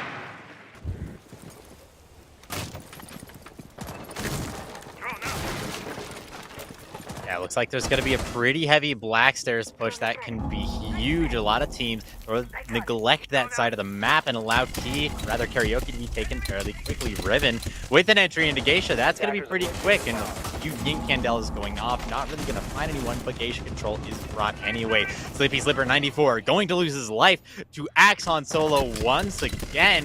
And now suddenly we have 4v5. Oh, nearly a 3v5, but Hangman is finally going to shut down Riven, and Geisha control is going to be just a little bit more susceptible to any sort of a counter pressure from the defensive side.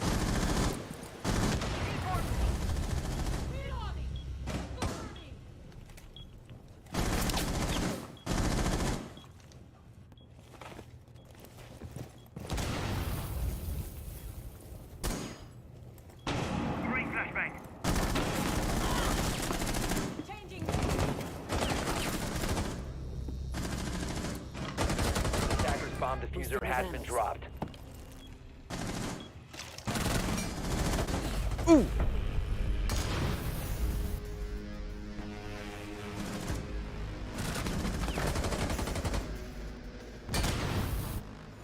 Beautiful shots by Axon Solo and beautiful shots by Purdue Gold as well. They really needed that round because Ottawa was saying, hey, surprise, it's our momentum. We're going to keep rolling. The train is coming just like often they do in the background of your microphone, and Purdue Gold is Spider-Man getting ready to stop it.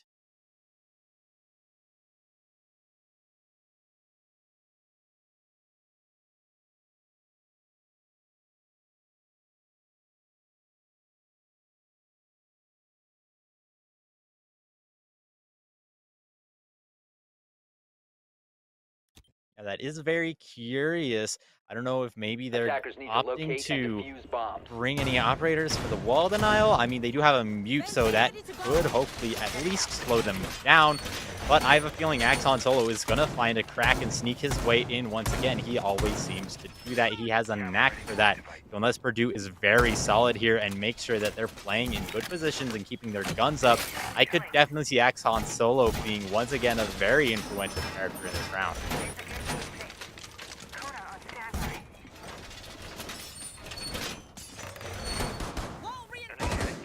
10 seconds left. Reload. Surya in place. 5 seconds left. Laying out the welcome mat. Attackers are moving out to locate the bomb and defuse Deploying jammer. I'm on guard. Laser gate in position. Mad.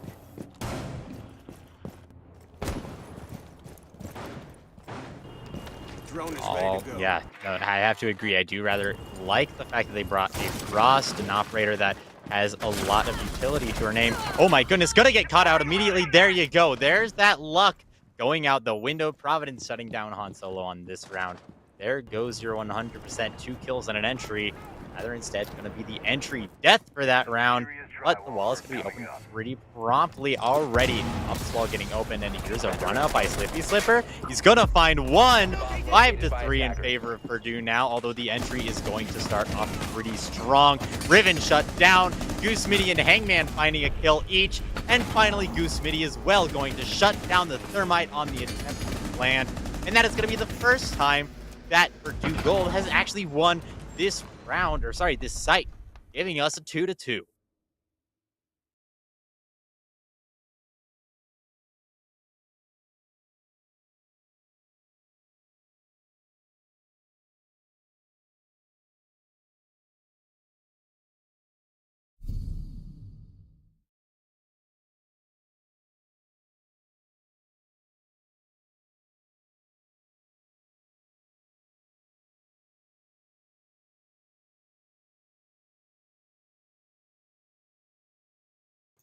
Oh no, I've been muted. Anyways, finding That is the kill, unfortunate. Providence to open that up and taking out Defenders, protect Axon your Solo, bombs who's from coming being 4 defused times in a by row on that attackers. same window. That's a great recognition. It took a little bit of guesswork as well, but finally getting the value out of the flank those last 2 rounds in a row. Providence finding the 3K off of a long time flank, and then that first kill roaming out pretty wide to start things off.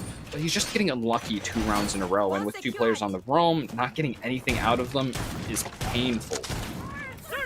Now we do see ourselves here in bathroom. This is obviously bathroom and master. And look at this vertical 10 seconds interplay. remaining. Pulse is sapient of the potential entry onto the second 5 floor, and seconds so is the left. rest of their team. Obviously, this is going to be important to hold because, I mean, just look at this. There is a lot of vertical presence that you could establish as an attacker and really ruin the day of a defender down below, or in the very least, dislodge them from a position they want to be playing in. Yeah, and we definitely see that Purdue's going to be playing up there. Do you see how many reinforcements went up in the second floor? They're going to be playing a bedroom, but there's still going to be plenty of gameplay happening up in office still. They like those angles a lot more. But Oh, Tom goodness, Solo there's is the right 2 in back entry. online. Oh my god, my scorecard is going to be covered in these. Oh, Riven shut down here by Goose Mitty, but a third one coming out. And Xander finding the board as well. Providence left all alone. He's done some miracles these last couple rounds, but a 1v4 is now in the books. He's lost his C4 and he didn't even net anything for it. Attackers are Now, activating that the is bomb definitely a kind of entry that I like from University of Ottawa here. They are ready to make these super aggressive plays, and going in on this horizontal play is exactly what Purdue didn't expect. They did not have the vertical interplay prepared for those entries, and unfortunately, that led to this round. I don't think this is a round that is winnable. No, right there, Axon Solo finding his 4th for the round. Goodness gracious, Axon Solo has been an absolute star member of this team, despite only just joining in during this map. Yeah, it's kind of got to make me wonder, where are you hiding this guy? Like, this is great to see right now. Axon Solo running away with the star player of the map so far, keeping U Ottawa not just up with Purdue, but pulling ahead here consistently. Purdue's going to have to hole up once again. They're bringing the Smoke, the Malusi, the Maestro as much as they can to slow things down again. They won on T-Room. That's their first winning rounds. They're trying to replicate that same success. Yeah, Karaoke Tea here, making their way back. I will say there was a little bit of a misplay by University of Ottawa last time, in my Attackers need opinion. to locate I and mean, defuse after all, as many they bombs as kind they of just can. trickled in.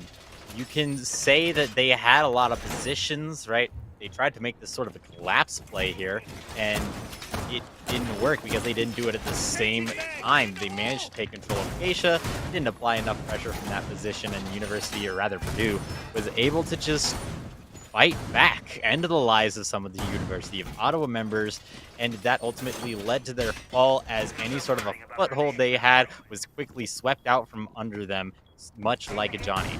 10 seconds to go. There's that recognition of a lot of pressure on Black. There's a shield placed up there. There's even a position that Hangman has opened up for himself so he can watch directly out of sight and can retreat back in there as well. He got some success with that spot before, killing the player coming right into T-Room on the window in the previous round here. So he's definitely going to be playing up there as well. But Geisha Room is definitely going to be a concern. There was a great push directly through there by Riven last round as well. Finally, we get to see the shield come out, but Shatner just dropped.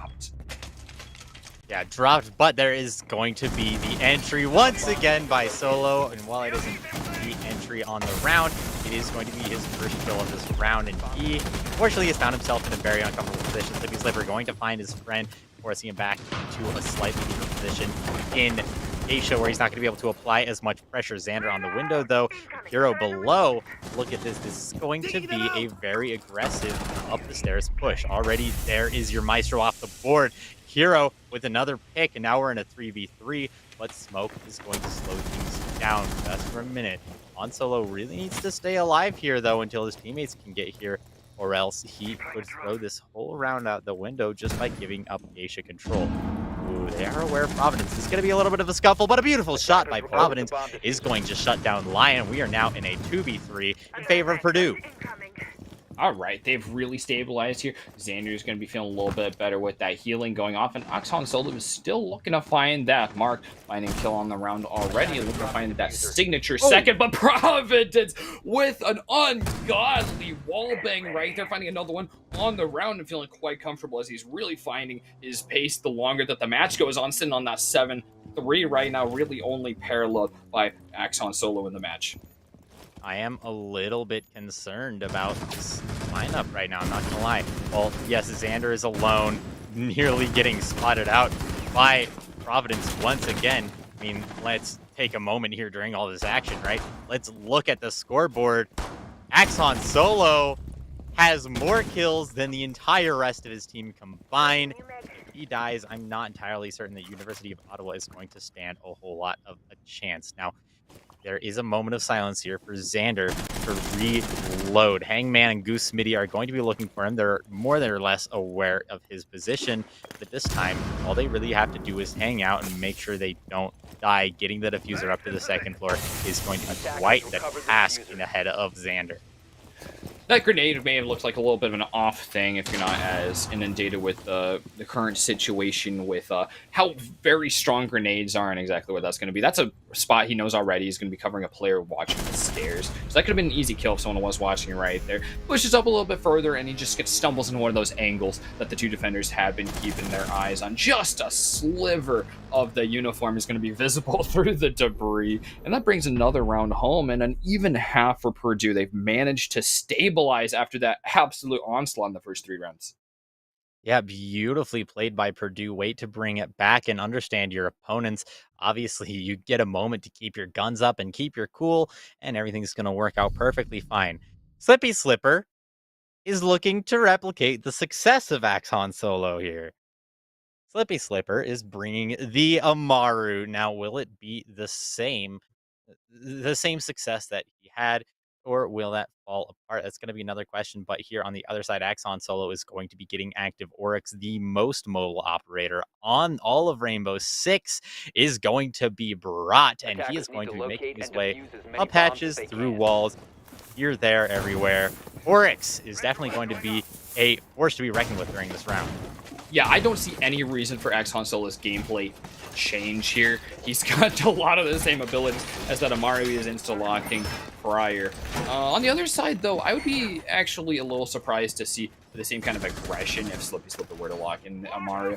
She's always just good to bring here, actually, if you have the utility to spare in your lineup, just because of that instant movement between the upstairs and downstairs. If you're going to have to relocate to somewhere else, if you need to be watching another site, it makes you a great flex pick for your team with all the balconies and second levels and windows that are available on Skyscraper. Yeah, Here we have the spawn peak. Axon Solo looking for his entry again, but no one has spawned over there. He is looking in the wrong direction, unfortunately for him this time. However, there will be a little bit of a push on this side of the map in general. So Axon Solo is going to have his opportunity to wet his blade a little bit as he tries to deny this entry by Purdue on the office exhibition side of the map.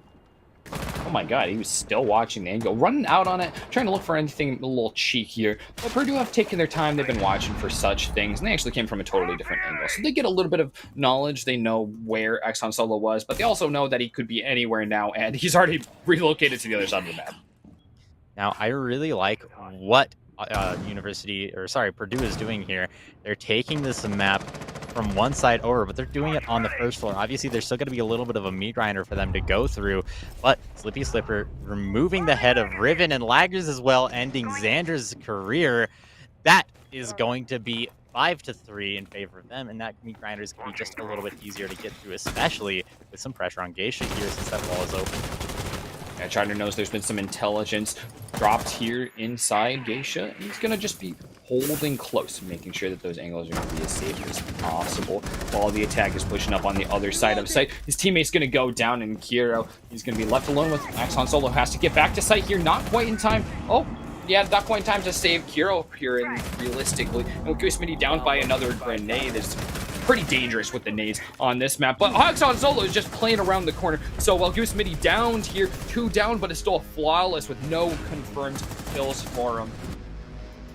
Yeah, he's gonna try for the kill by Purdue. I mean, if you look at the positioning leading up to that execute, you had 2 players coming up the black stairs, you had 2 players pressuring through Geisha, and you had 1 player below sending depth charges up from the depths. And ultimately, all it took was a little bit of a collapse into karaoke, and it ended the entire structure of Ottawa. Speaking of structure, what structure really was there? Han Solo is going to be switching to the mute because I think they're starting to realize that that sort of aggressive roam isn't going to work on Purdue, a very structured attacking team.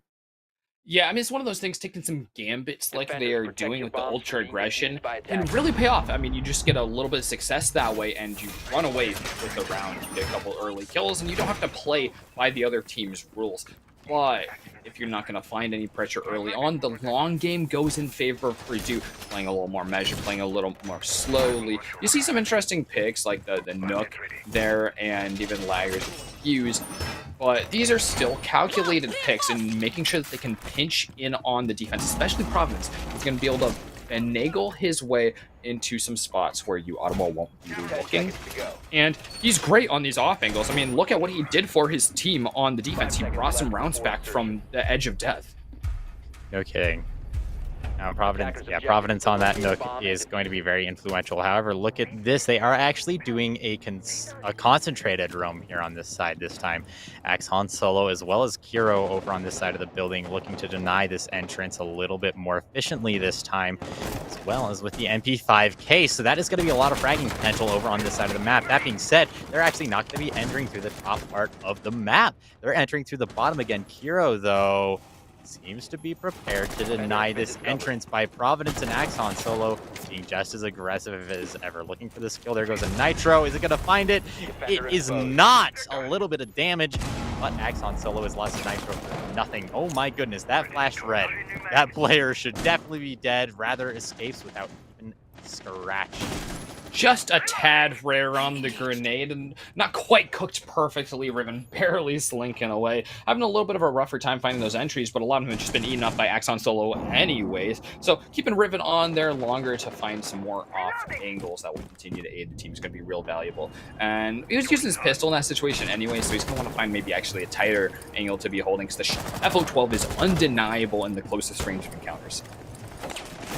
Goodness gracious, Riven is ready for this, and he is going to be tearing apart this Maverick in just a moment. Is he going to jump out? He Oh, he is, didn't quite see. and it's not going to work out. Slippy Slipper shutting down Riven, and now we're in a 4v5 in favor of A bomb Purdue, has a been place located. that we seem to have very familiar to us. Oh, spotted out. Malusi going to go into the closet, and yeah, this player is going to get hunted out. It's going to be a 5v3 on site should they choose to leave him.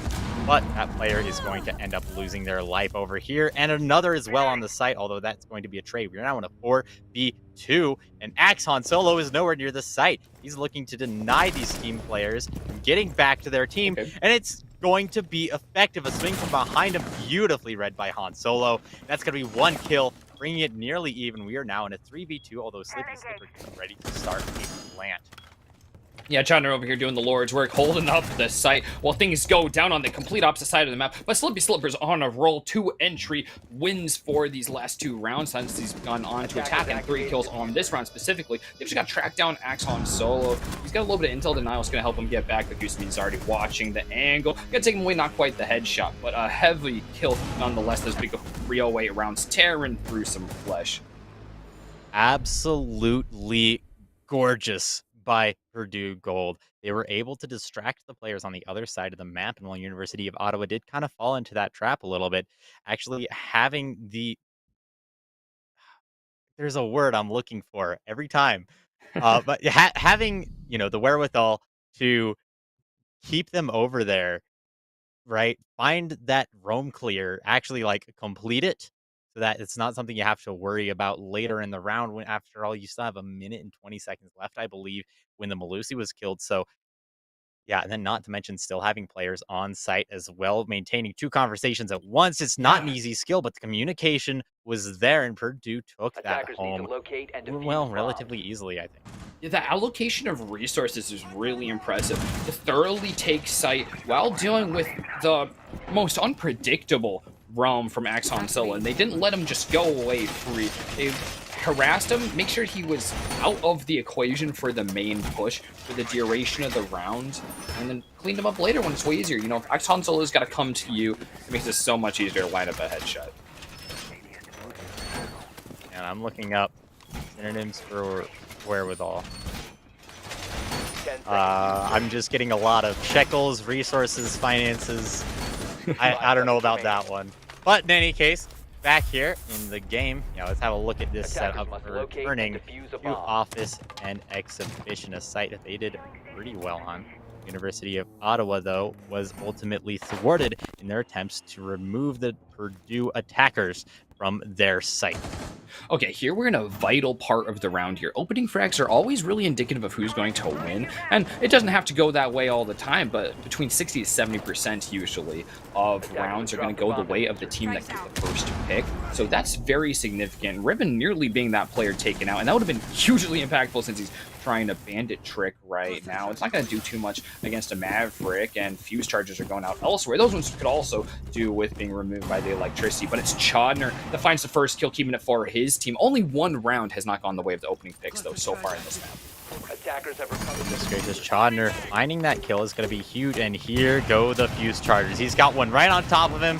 He has gone down, but still maintains his life, so that's pretty lucky, although entry from Laggers is going to end that. Goose Midi as well. That's huge. Suddenly, this site is falling apart. Laggers finding another.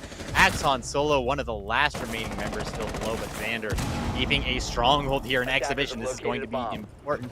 Axon Solo looking for this kill. He knows there's one on rappel. He's going to jump out and find it.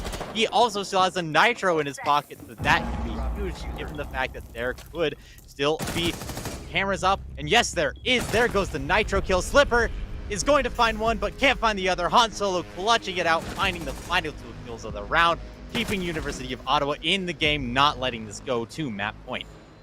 Very similar to our last half. 2 rounds go to the attack, and finally a round to the defense. And once again, the team with the opening pick gets to take this one home and bag that round. We're getting close to that first match point on this map. Purdue just needs 1 more to send themselves there, but U Ottawa is right on their heels after just back and forth rounds all the way through.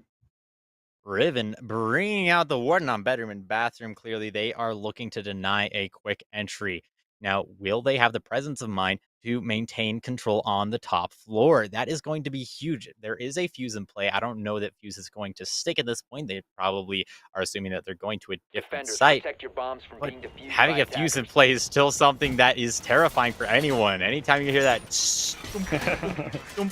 yeah, no, that is a warning Attackers have sign. discovered the That location of the bomb. in nature we call that like a like when animals have bright colors. That's exactly what that is, right? Yeah, that's my dog on the 4th of July. That's what that is. That's what I immediately turn into. Like, where's the nearest couch to be hiding under here? Because I'm really not trying to die to fuse charges again. Yeah, but look at this. Yes, they are reinforcing the top floor. That's going to be huge.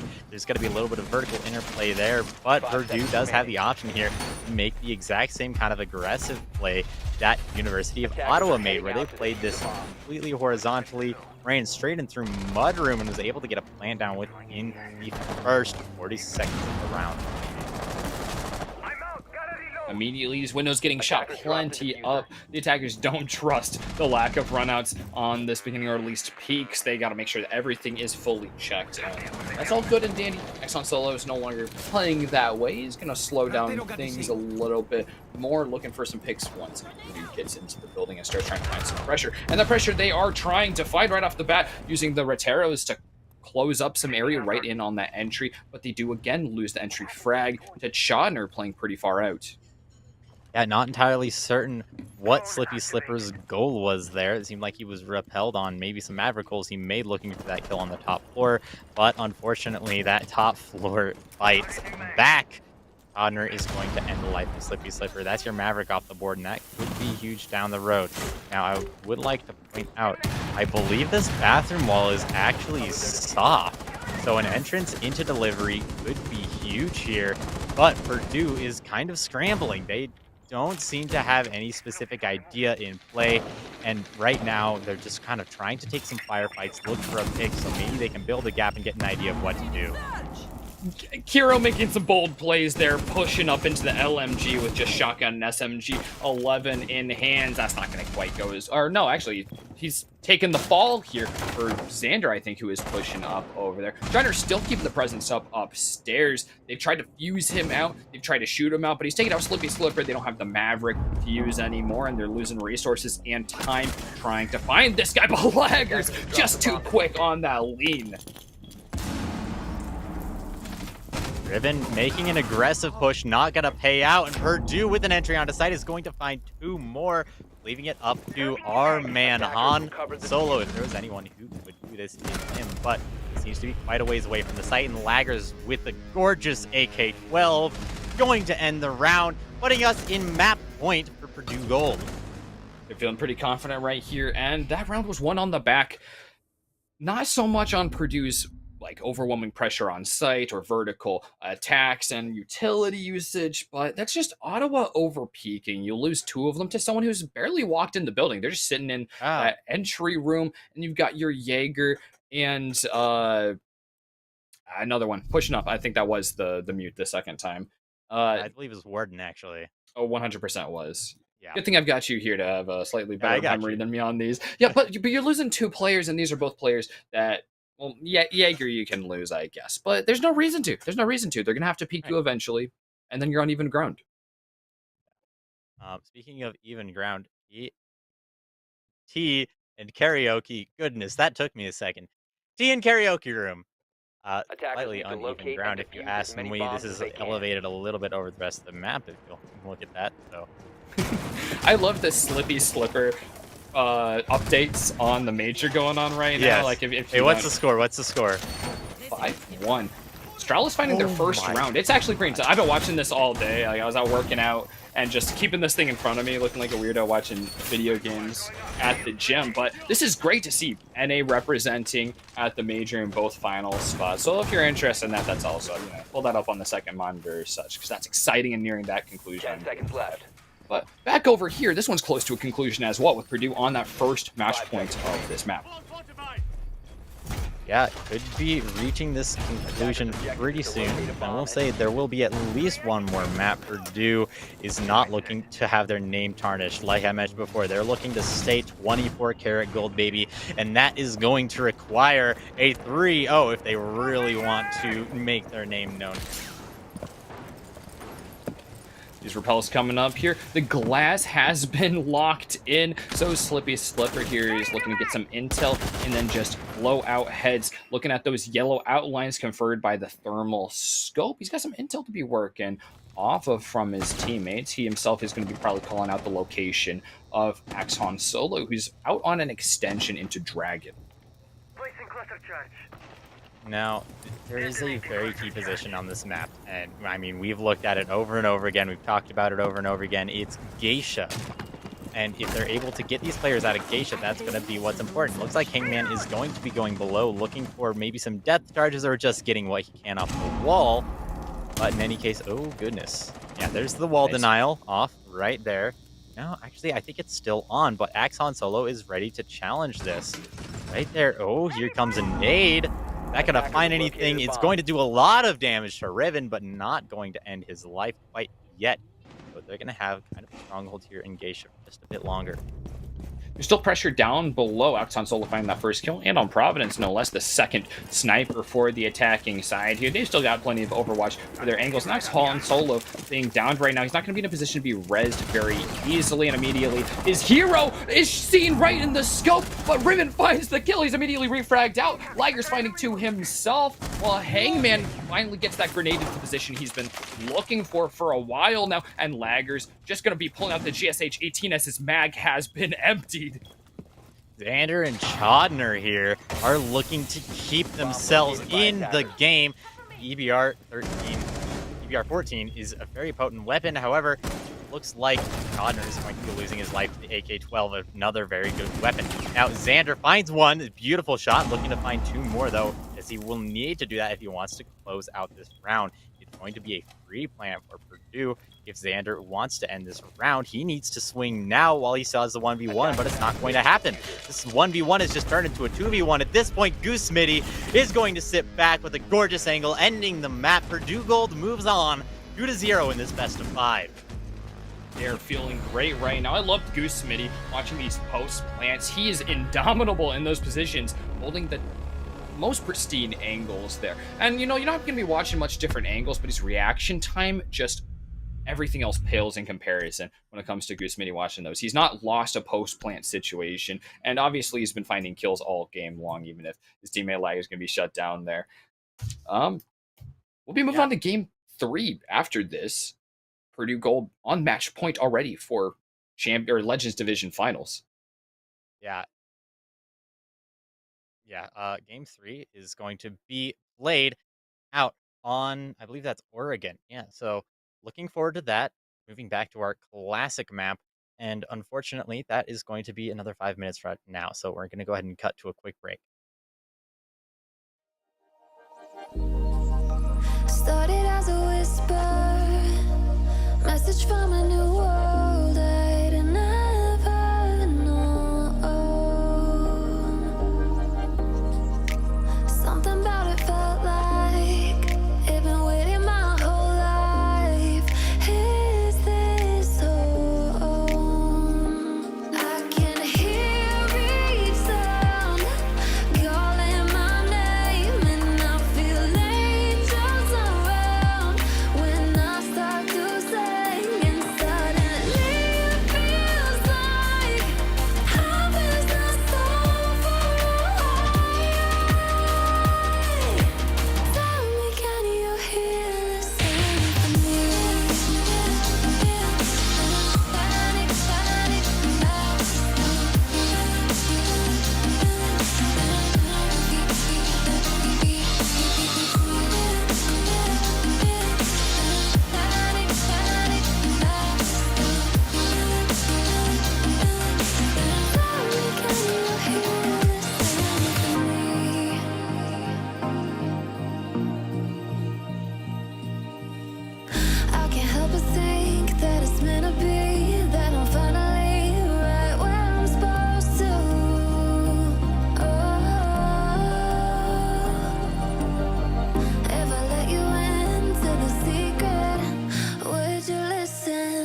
can hear each sound calling my name, and I feel angels around when I start to sing, and suddenly it feels like heaven's not so far away. Tell me, can you hear the symphony?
Where you look, where you touch, where you feel, yeah. Where you look, where you touch, where you feel, yeah. Can we talk about me and you? Can we talk about the truth? I wanna know, I wanna know. Can we talk about me and you? Can we talk about me and you? Can we talk about the truth? I wanna know, I wanna know. Can we talk about me and you?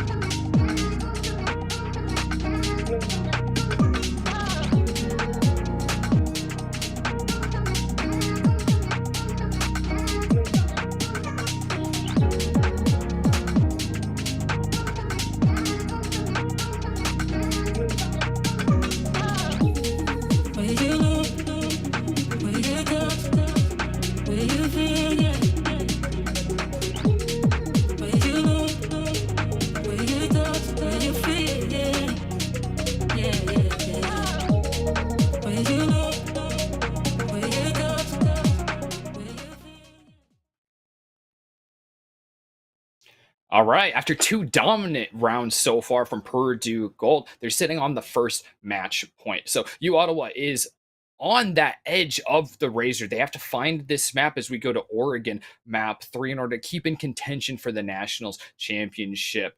This is Legends Finals for Nationals. I'm Treasure, and I'm still joined by Yali. Hello, and just to remind you all, Oregon is in fact Purdue's map pick, so they have a very good advantage here, and they're going to have to really hold on here, because I'm going to tell you right now, University of Ottawa wants this right now. This is theirs to take, right? They are the team that's going to have to sit down, do everything in their power to take it, and Purdue, well, there's a good chance that they end up sitting back and losing a map or two if they don't take this carefully. However, if I know anything about Purdue Gold, they like to stay 24 karat, as I mentioned, and they're looking for that 3-0. Yeah, this is the scariest place to be in this series for you, Ottawa. Not being able to make their skyscraper work, then they were terrifying. They brought the fire last map, especially with that sub in from Axon Solo, who I anticipate we see quite a bit more from. But Oregon is one of these maps. It's going to be very similar to Clubhouse on our first map, where it's a stringent map. You can't really mess around with the natural order of things. Those hard breaches, those mid-round objectives have to happen. You have to get hatches if you're on the basement. You have to get some vertical pressure. You have to open up some walls on second floor. And if those things don't get done, you're going to be funneling into sight. And a team like Purdue can hold angles really effectively, even in the face of some rushes. And those same rush strategies that worked on Skyscraper just aren't going to cut it. Hey, I have a question for you, Treasure. Who's on the board right now?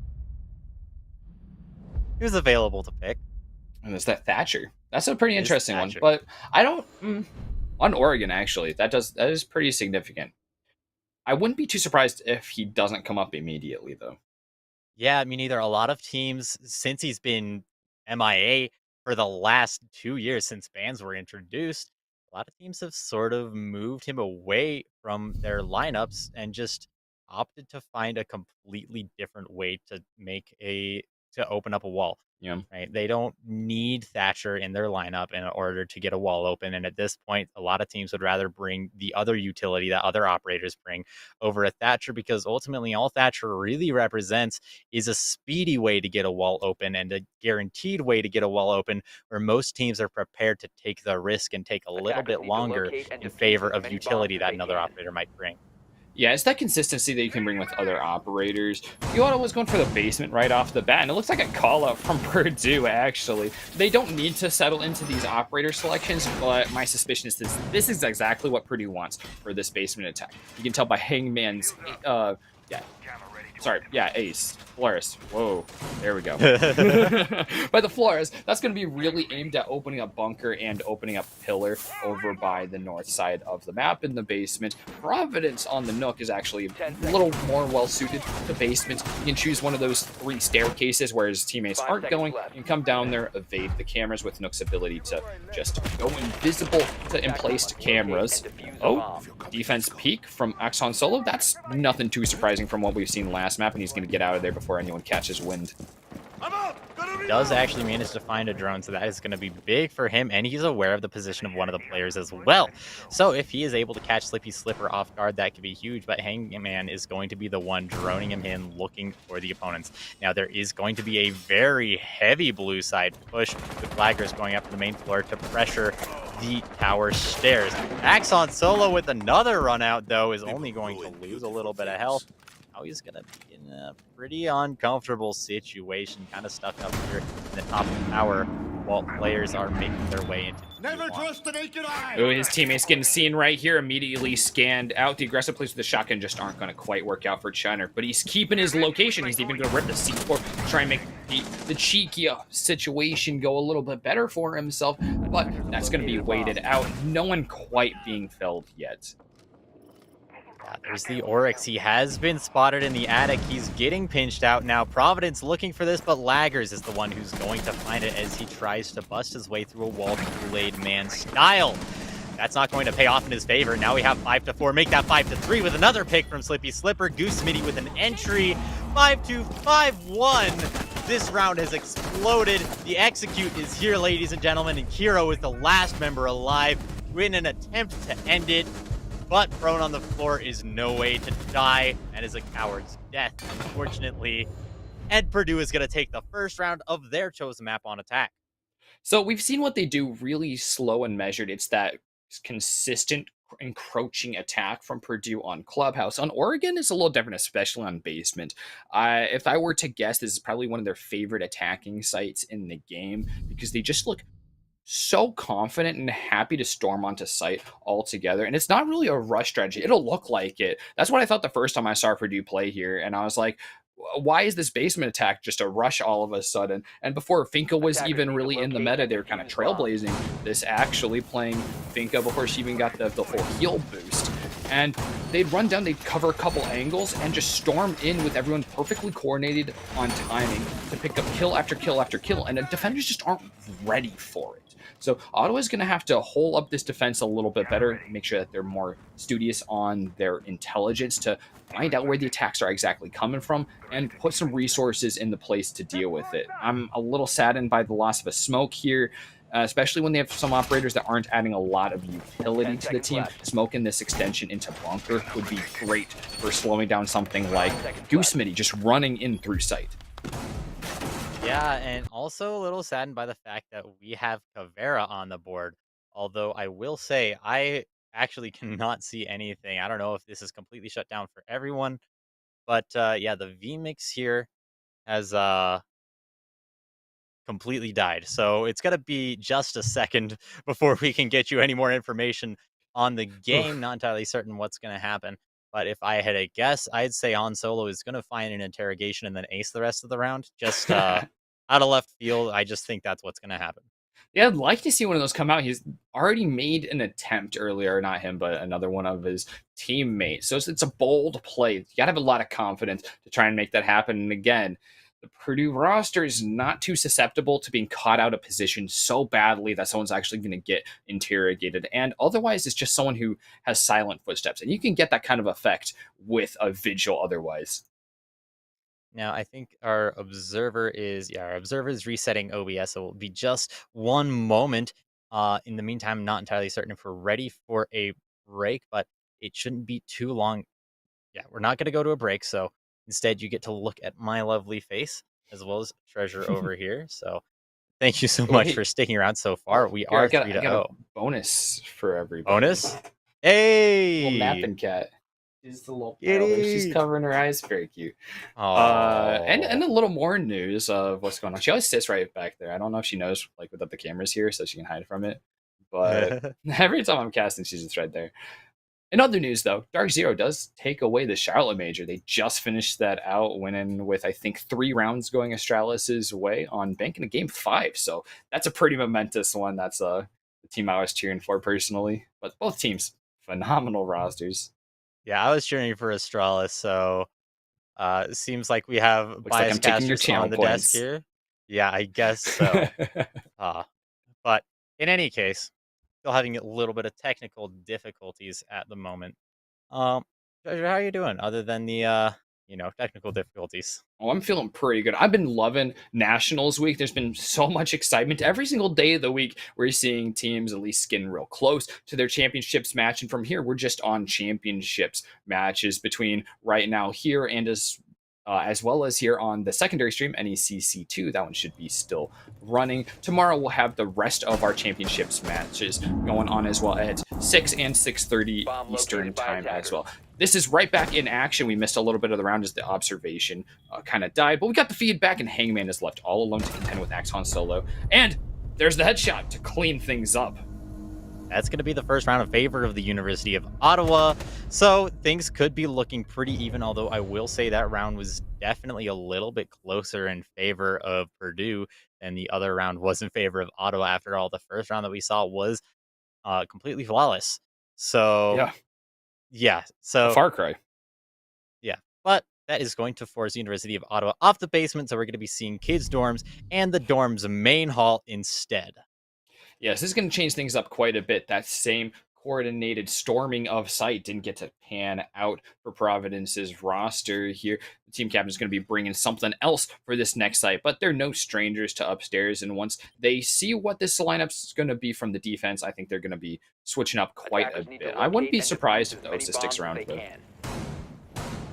Yeah, I would not be surprised either. OSA can be very powerful on the kids window or the generator window as well, because she's able to cut off huge lines of sight through the site. So putting a player on either of those windows, especially with the OSA shield there, I think could be, very potent and very, very detrimental to the opposing team, I might as well add. Now we are going to be seeing Flores switch to a thermite. That definitely makes sense to me. Getting this games while open more than likely is going to be the first step of the attack. But that being said, there is still going to be a little bit of opposition coming out from the defense. There's going to be a new jammer on that wall that's going to slow them down. Oh, I'm just realizing that actually was on the back of Axon Solo on the Caviera that they won last round of 3K. So I wouldn't even be surprised if an interrogation did manage to go out with that kind of a scoreline, trying to bringing up the rest of them while we were away and not able to get the feed. So all 5 of those kills came in last round since the first one was a flawless. We got a lot of intel to be working on, plenty of grenade denial. That's going to be vital. Grenades can still bring out from below. So keep your eyes out from Providence, making split angles happen because he is deadly on grenades. Chodner is in a very aggressive position, and he does not have any backup from Trophy. If Goose Mini makes an entry here into Trophy, Chodner is going to be completely cut off. Chodner, though, one player is going to be down. Chodner, though, is going to lose his life. Flippy Slipper, not entirely certain what happened there. Looks like an interrogation. Oh my goodness. And there's another kill by Axon Solo.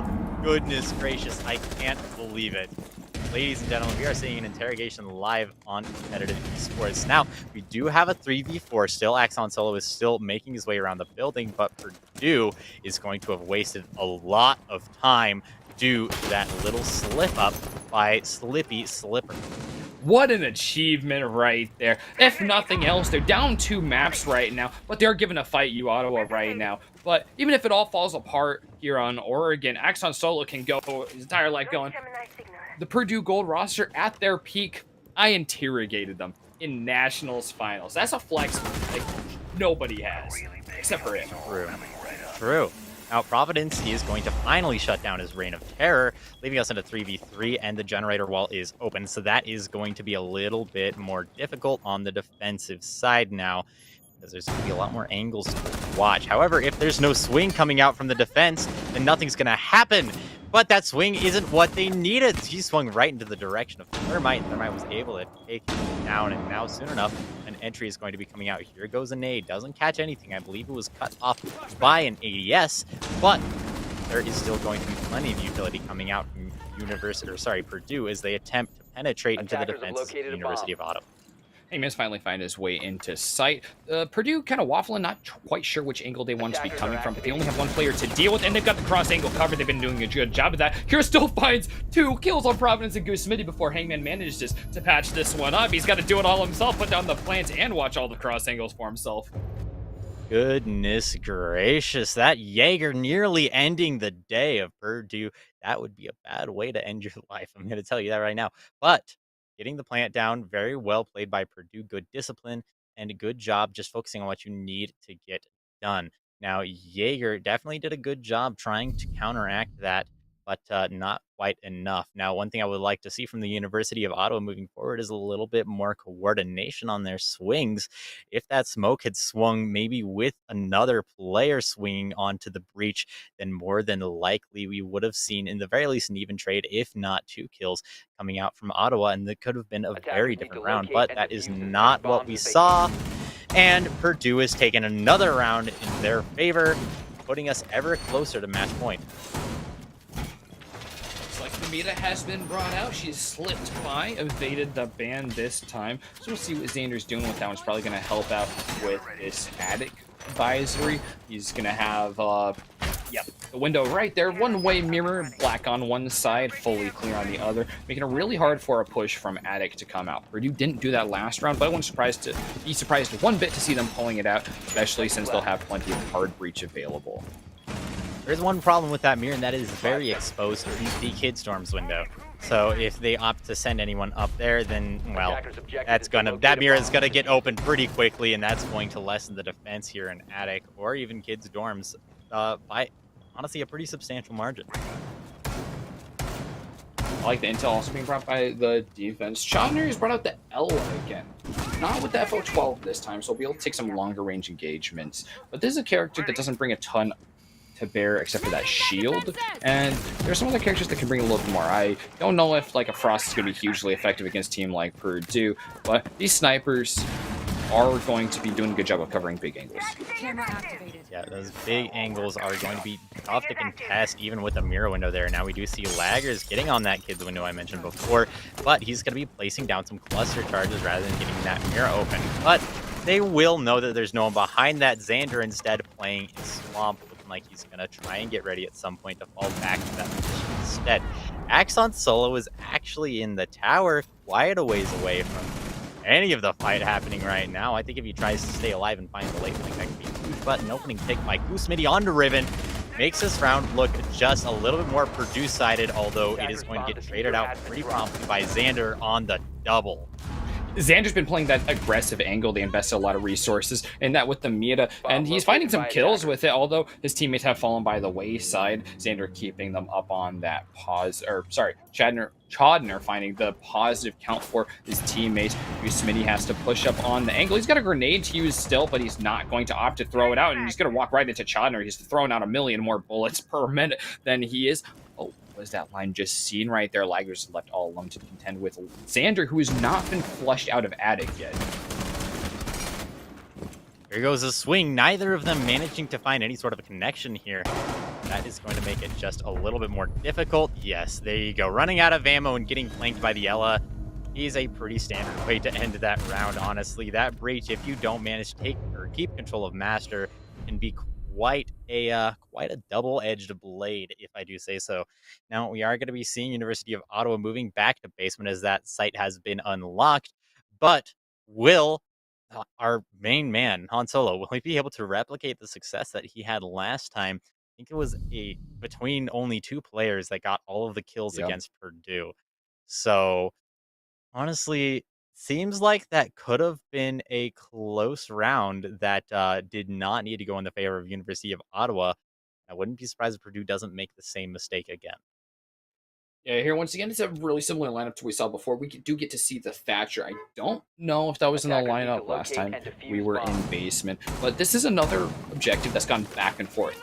This is the teams have traded back and forth rounds. Round 1 to Purdue, 2 to Ottawa, 3 back to Purdue, and 4 to Ottawa. And it's been 2 on basement, then 2 on the second floor. Both dead even objectives so far on the half. Ottawa wants to pull away and make the most out of their defense with these last 2 rounds they have on it. Yeah, which team is going to be more flexible really is the question that comes to mind. I mean, it looks like University of Ottawa is putting up a little bit more aggression towards this, or not necessarily aggression, but that mirror window is going to apply a little bit more pressure towards bunkers. However, they're also not going to be placing any shield in elbow, so going to be a different kind of pressure that Purdue is going to have to deal with. He may just be able to sneak right past the Mira, however, especially with a blitz here. Han Solo is in small tower. I don't know about that one, I'm not going to lie. They haven't had any indication that attackers are coming from small tower yet, and that's going to continue this round. So it's going to be a while before Han Solo gets to make the play again. So we're going to be relying on Sean or the other player to be really displaying fragging power so far on the map to really shine right here. Providence, the rare Providence blitz here has made it in, taking some damage from explosives, but has gone through quite a lot of resources from the defense, taking out that C4 as well as a bunch of these one-mic gadgets. Oh my, a hard peek. It's gonna pan out too for Slippy's Slippery takes out Ribbon. The Mira has also been blown out. A Rotero charge opening up the wall, but also opening up the first kill for Ottawa. Riven is the first down, but Providence is gone, and that blitz shield won't be doing any more flashing. No, not at all. Kiro finding another pick for University of Ottawa. Ooh, that pick might have really done them in, although Slippy Slipper is going to even this up. Axon Solo on the flank finds one, but is unsuccessful on the second. It's up to Hangman and Hangman and Goosemitty to find this entry. They do have a minute and a half and making good use of their drones. Hangman is going to be looking for it, but that drone's going to get muted very quickly. It's going to be just a little bit more difficult to find these players. However, there are some default positions that they know they're going to be playing in, and one of them is going to be Freezer. Seeing that the bullets are ringing out from that direction, they're going to be aware of that player and now aware of the other player as well. With the awareness of those 2 positions, the utility is going to be coming out, and that's a lot of damage onto Kiro. So, yeah, right here, this is looking like it could be huge for one of these teams. I love the use of the grenades and the drones, which are still available for Hangman here to just open up more and more ground. The plant is going to be really heavily threatened by Xander there, the player, who ran away with last round and is keeping this one in contention, still playing deep in Freezer. Going to hear the defuse going down even from over here. The Black Mirror, though, is not going to help him on that side by the closet. He's got to push up on his own. He knows he's back in this fight. He didn't push while Goosemitty's gun was down. And just one more opportunity for Goosemitty to win a post-plant scenario, and he'll gladly take it. Pros don't fake, ladies and gentlemen. Sticking that with balls of steel. Gorgeous play by Goose Smitty with a double kill to end off the round, giving Purdue another round. And once again, looking like we could be seeing the exact same back and forth pattern that we've been seeing on Purdue's attack half, or vice versa, Ottawa's defensive half. I'm thinking about that blitz TK. That was so rough. Yeah, that was brutal. That's I a saw rare- on the Yeah. on the OBS, you see the red Protero drone as he punches the mirror window, he runs away, and then Blitz runs straight into it. That was Yes. something else. It's the rare lack of communication from Purdue. They're not invincible. They're not above any mistakes. They're darn good, but sometimes the communication doesn't get across, and they have to rely on hero plays, and hero plays they were from Goose Smitty to close this one up, even if he was assisted through the end. And Ottawa actually had a lot out of the play for a while in having Axon Solo so far away from sight, taking another huge gambit. I like that he's back to a more conventional character, one who's going to add a lot to the team, because Rooney is a value pick. Rooney is a very valuable pick indeed. I mean, if we go and have a look at her utility, I mean, just starting us off, that is going to be a little bit more denial in terms of grenades, but Slippy Slipper more than likely is going to make his way straight through them. Thatcher, we saw being used very effectively, stopping all the ADSs with Midisks and even a Malusi Wub Wub on the main, or on the tower stairs, so very effective use of Thatcher coming out from Purdue. Here's a few off thoughts that I've just been having. I've been reminded of them. Last map, on the very last round, there was a couple things that caught my attention. One was the fused GSH 18 in favor, like going for the weaker of the two fused pistols. The Makarov is insane. It does equal damage for some reason in this game. That one just caught my eye, and I went, huh. And a bulletproof camera was left in the pocket in that final round. And CU Ottawa lose on a round where they've just left utility totally unutilized. Kind of hurts. Basement. Now, they are going to be aware of the position of one of the players close in bunker. Slippy Slipper going to find that. That is going to be gorgeous, although there is going to be a trade. Laggers has lost his life.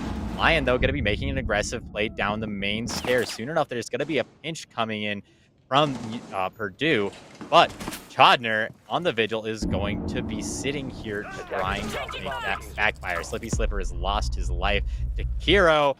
And Axon Solo, I mean, look at this position. This is going to be a beautiful triangle, but the swing unnecessary, but finds the kill. Kiro and Han Solo are going to find two, leaving it up to Goose Smitty. I think if there was anyone who could do this, it's probably him. And one nade is going to prove that. There it goes. That's one kill. Now he only needs to find two more, and this is something that we've seen happen already. Now he does have some intel as well. He's got a drone in his pocket. I think he might opt to use that, but not yet. The Gon 6 trying to deny a little bit of intel. Oh goodness, that nade got to do a little bit of damage, but not enough. He's gonna have to walk through this crossfire. It's not gonna work. Axon Solo finding the down, and Chodner going to finish it off. That's going to be the conclusion of our half. Back and forth 3 times in a row. We truly are getting to these middle rounds. The first couple ones tend to be pretty dominant, especially in a best of 5, but the middle ones are where we start getting to the meat of the action. It's not either team's first pick. This is Oregon, a very even map that the two of them are not going to be first picking. This is the second pick for Purdue at this point, and we can see that in the scoreline. Back-to-back rounds, no one gets 2 rounds in a row for the entire first half. However, Purdue is a very strong defensive team. They're on a very strong defensive map, and they're starting out with basement. They've got Mira available. That's a lot to be handling. Not only is Mira available, so is Warden. I can't say that that's going to have an incredible amount of impact, but if it does, it will be huge. I mean, let's have a look at this. Chodner opting to bring the glass. No. We could be seeing a glass Warden. Galaxy Brain. Yeah. Oh my goodness, this is Galaxy Brain Warden right here, ladies and gentlemen. Oh my goodness. Ying is really common here. I mean, Blue Bunker right over here, right where the Slipper just was, is a room that really is just asking to get flashed out, especially if Mira does come out, because the electrical box wall tends to be watched by a Mira window, and the shield right here that we're looking at, that's the bunker extension, is a great location for usually a smoke to be playing. It won't be smoke on this roster. Probably Goose Smitty playing the Warden. So if there's smokes or flashes coming in there from the Ying, Goose Smitty's going to be rubbing his hands together. He's been the clutch king for Purdue today, and he is happy to be looking through that smoke with his magical goggles. There are a lot of drones over on the front side of the building indicating a front side take, and look at this, bringing the Monty and making this aggressive. They're going to be taking laundry. I certainly hope, however, they have some counter pressure because it will be very difficult for them to make their way past that Mira. Smoke's coming out, but, well, as we've seen, that might not be as effective as they're hoping. And oh my goodness, God. the triple kill with 1 nitro. Chandler has brought the Blaz. There is still a Warden on the board. Never mind. Blaz is going to take easy care of that, putting us down to a 3v1. Blaz, Chodner, gonna find a kill through the wall. He's on the triple. He is on for the ace if he clutches this up, but just as difficult as ever, there is a mirror wall directly in front of him, and that is going to be a tough thing for him to make his way past. Yeah, if Providence has ever seen an indication to not peek, it's going to be that one. Shiner just staring at him. Oh, but he's going for a different angle instead. He's going to be hard-pressed to be fighting this one, but he does it. Nonetheless, just having an unrelenting hail of bullets, his fire rate is so much higher, and somehow through all of this, Providence, a 4K, 3 with 1 nitros. So, I mean, that's a perfect response to the situation he was just placed in. He took the round away on his own with his quick reaction. Yeah, I mean, absolutely dominant right there. That is the exact kind of reaction that you need. You see a Monty walking up towards you. You see there's some players behind it. You're saying, oh, this is a laundry rush. Toss 1 nitro to find 3 kills. That is enormous. I will say they lost 3 members needlessly after that. So it did put them down to a 2v1, which was a little iffy. From a 5v2 to a 2v1 is not the conversion rate that you're looking for. That being said, it's definitely still better than nothing. After all, you did win the round, and Purdue is moving on 4-3 above Ottawa, getting themselves just ever closer to match point. Yeah, that one's got to get the blood running for both teams here. The intense pressure, that whole round flying away in an instant. And I got to apologize to you, Ottawa. I discounted. It's been too long since I've seen them attack on the last map. I forgot that they would always be surprising me with what they bring to bear. It was nothing like what I was anticipating. No bunker push. It's a smoke planted laundry with snipers and shields and flashbangs and smokes. Yeah, absolutely can't complain about that. Definitely the exact kind of siege that we came here to see, this sort of aggressive playstyle that a lot of collegiate teams have adopted, and it works. We are going to be seeing University of Ottawa making sort of a small tower push. This is big for Laggers if he's over here. He's not quite hearing any sound cues. Yes, he's just biding his time, and he's going to peel off, just not quite finding these. This means 4 players up on top of the building right by small tower. They haven't actually checked small tower. There could be someone in there. There isn't, but there could be. They haven't checked it. They're going to really line up on this window, hopefully getting some insight to be working off of so that they can maybe grab a big pick right before they open this, but no one's actually watching with 3 players down on the first floor. Providence, Slippy Slipper, and Laggers all just trying to find someone. It's Providence who finds it with a distance engagement with his SMG-11. He takes out Axe Han Solo, the Fragger, and Thatcher, which is less relevant at this point with this push. Hangman finds another one as well. This big window push is not going to be effective. There is a vertical play right there. Yeah, you're going to take out 1 and find a second. That is shut down completely by Laggers from below, and a run out from Mozzie above. Beautiful play by Purdue, well set up and completely read into the fact that University of Ottawa really likes their rushes, completely shutting that down before it even happened. I was reveling in this first half of this map, and now I'm white knuckling. I'm so worried right now because Ottawa doing 2 all or nothing rush strats back to back is that's something that teams tend to do when they're feeling a little bit desperate, especially when they're feeling cornered. And they're not. They were even on the map just a second ago. We're looking at the possibility of bringing this to the map and stacking everyone up on big window, not even doing the due diligence of checking out small tower, let alone sight right in front of them in dormitories. That is an indication of something going wrong on that bigger strategic planning phase. Yeah, I have to agree. Now, I will say something else that's interesting is this lineup. Path, Flash, and Warden. Ed Castle, I mean, that's a lot of operators that you don't see on every site. Let's be real. Now, this obviously, the Warden has been working out okay for them. I mean, Warden is, generally speaking, a very powerful fragging operator. I think Flash is very powerful on this green hall, this very long hall that 1 shield getting in the way of them really slow down. There's going to be a vertical extension. This is exactly what they need. They're going to need to keep control of Attic for as long as they can, or in the very least, try and deny Ottawa from taking control of it. Because if the University of Ottawa takes control of Attic, there is going to be very limited play in meeting in a plant will be imminent. On the other hand, if Purdue manages to take control away from University of Ottawa, even if they don't take control themselves, a plant is still in the cards because they know that's one less angle they're going to have to watch. Yeah, there's not a lot of defensive utility brought by Purdue with this lineup. I mean, they're focusing on getting kills. And if Ottawa keeps pushing a little erratically, that's going to work out well. They get the first kill here. Smitty finding his mark, and he's partially picking Warden for the phenomenal MPX that he gets to use. But Ottawa does have plenty of utility to get through everything that has been brought by the defense. And once Han Solo finds some kills, he finds two along with the Riven taking out Providence. Hangman and Goose Smitty left all alone. Only one of them has a gun to be actively bringing to bear. They're in a tight spot. Beautiful shot coming out from Hangman. That is going to be ending the life of Han Solo, and that's going to make it just a little bit easier. Although a frag grenade coming out, going to force Warden out of his position, and we are going to be seeing Clash in a 1v3. Not the operator you necessarily want to be seeing in 1v3, but he seems ready to firefight. There's going to be a lot of angles for her to watch, though. That's one. The SPS-9 is a very potent weapon, but not going to be enough. The AK-12 fighting back is going to do its due diligence and end the life of Clash. Said, even though that is a round in the favor of the University of Ottawa, putting us in 5-4, Purdue Gold has access to basement again. And then immediately after, they have access to the top floor again. Purdue is looking in a very good spot, and University of Ottawa is really going to have to crack these eggs if they want to make an omelet here. Yeah, I think that one might be able to be chalked up to the fact that it's the third objective, and so Purdue was just looking to match Ottawa's aggression here. The round count is still pretty darn close, but 5 is pretty close to 6, and 6 is dangerously close to 7 on rounds. That is how counting works. Thank you, Treasure.